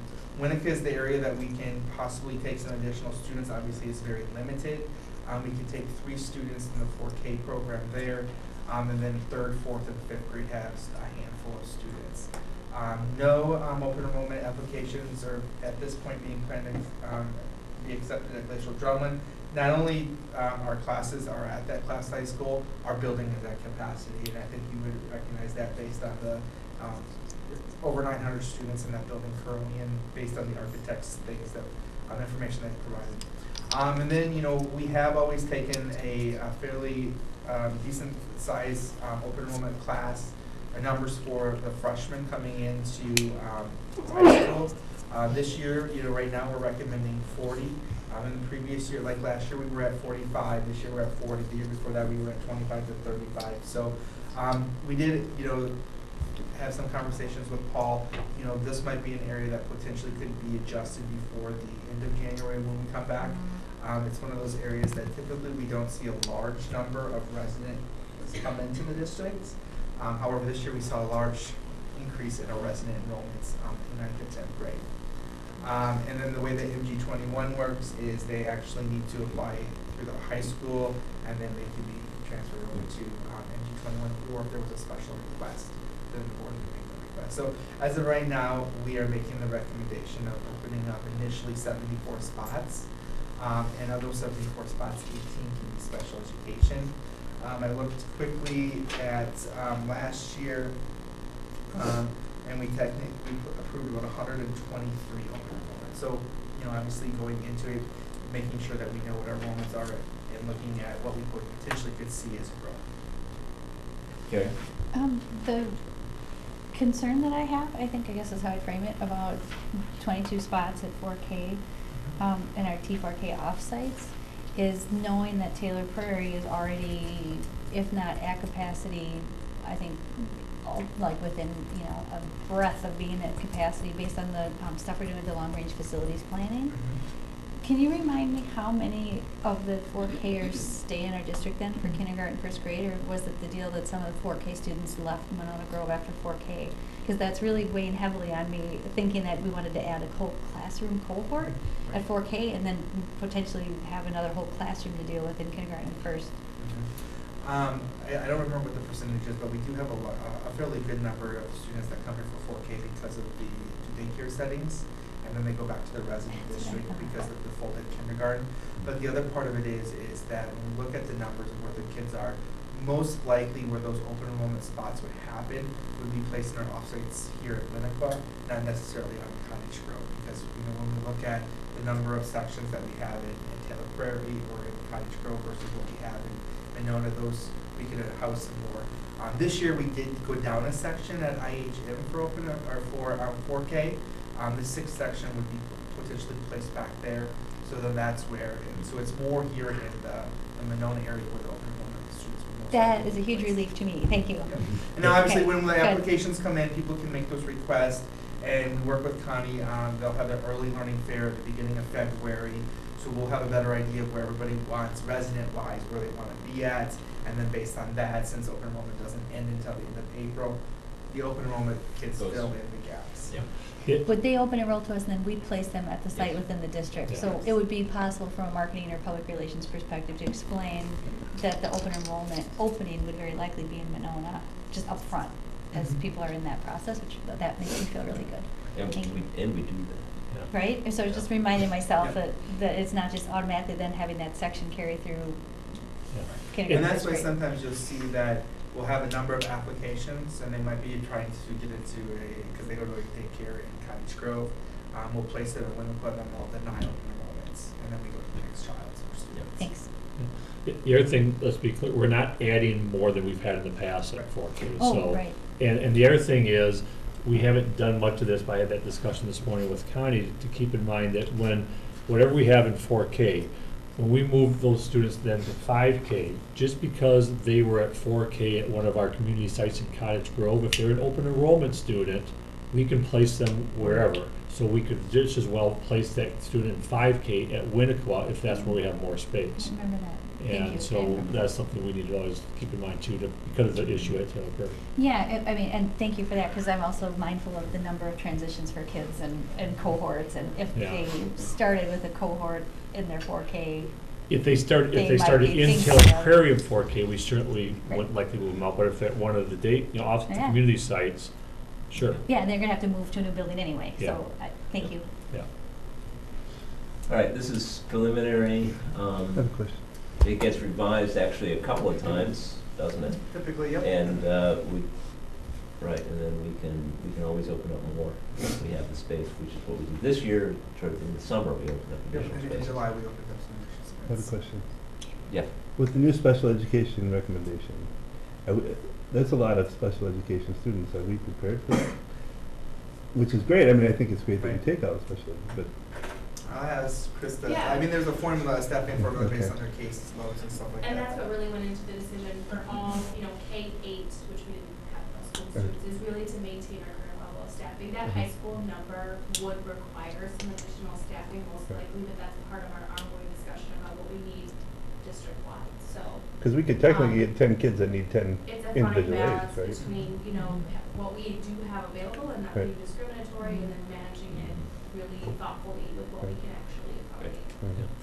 Mhm. And I will say the vast majority of all the special ed students that are open enrolled don't require those additional Mhm. resources. And so, for instance, if we had 10 at ninth grade, that's $120,000. So we could easily hire a teacher to accommodate those 10 and still have additional revenue coming into the district. So, but you're right, it takes just one or two kids that are really high need. Right. But all in Depends on all. what those 10 kids are. Yeah, all in all, with the new law and getting that $12,000 per every special ed student, of all the special ed students we already have, we're gonna end up with more revenue because we don't have that many that are that high needs. So it'll benefit us. Okay. And we'll be looking to approve that at our next meeting. It just seems Or like do a we- fine line where we could get burned. You're right, it's You Not don't us, know. even, any school. any district, yeah. Right. Okay, moving on, the next item is discussion and possible approval of individual administrative contracts for 2016-18. I'd like to entertain a motion for approval of individual contracts, 2016-18 as presented. Should we read the names on? Since it's not in the public, it's not in the board docs. It should be on the the names should be on the record, correct, or not? Not necessarily, I mean, the attachments are always part of the record. Right now, Someone asked them they're for- an executive content, Right, so they're but not all, available. to the public. anytime we approve documents, Mhm. as presented, those documents are available if someone wants to review them. I mean, it doesn't hurt, I don't Okay. know if it's required, but. Well, yeah, I would just say this includes individual administrative contracts for Paul Ross, Renee Tennant, Connie Hazley, and Schrader, Lisa Hype, Jared Rosing, Jeff Freiner, Reed Foster, Cole Thibodeau, Kristen Langer, James Kamoko, and Dan Olson. Okay? Can you simplify that for me? Was anyone? No, there isn't anybody missing. Thank you. Everyone is there. That's the danger. So I would entertain a motion as stated. Would someone like to, Susan, So moved. Second. in a second? Discussion? Hearing none, all those in favor? Aye. All opposed? Motion carries. Future agenda items, I apologize for not updating my list. We kind of got, because of the kind of full dockets we've had over the last couple of meetings, and that's, my list has gotten out of date. I'll go over it with Dan and bring it back at our next meeting. Future meetings, policy is tomorrow night. Tomorrow morning. Tomorrow morning, 9:30 a.m. Yeah, whose idea was that? Yeah. Whose idea was that? When are we gonna do the work? And where are you guys saying after 2 hours we're done? I'm gonna mention that the State Education Convention is next week, and most of us will be there. On Friday morning, the 22nd, we have a presentation at 8 a.m. That's discussing the teacher compensation program here in the district. And then there's a long list of meetings on the list, which I'm not going to read through. Our next board meeting is January 27th at 7 p.m. Is that our only presentation from our district? Yes. I'd like a motion to adjourn. So moved. All in favor? Aye. No, I didn't get a second. I'll Second. All in favor? I'll second it.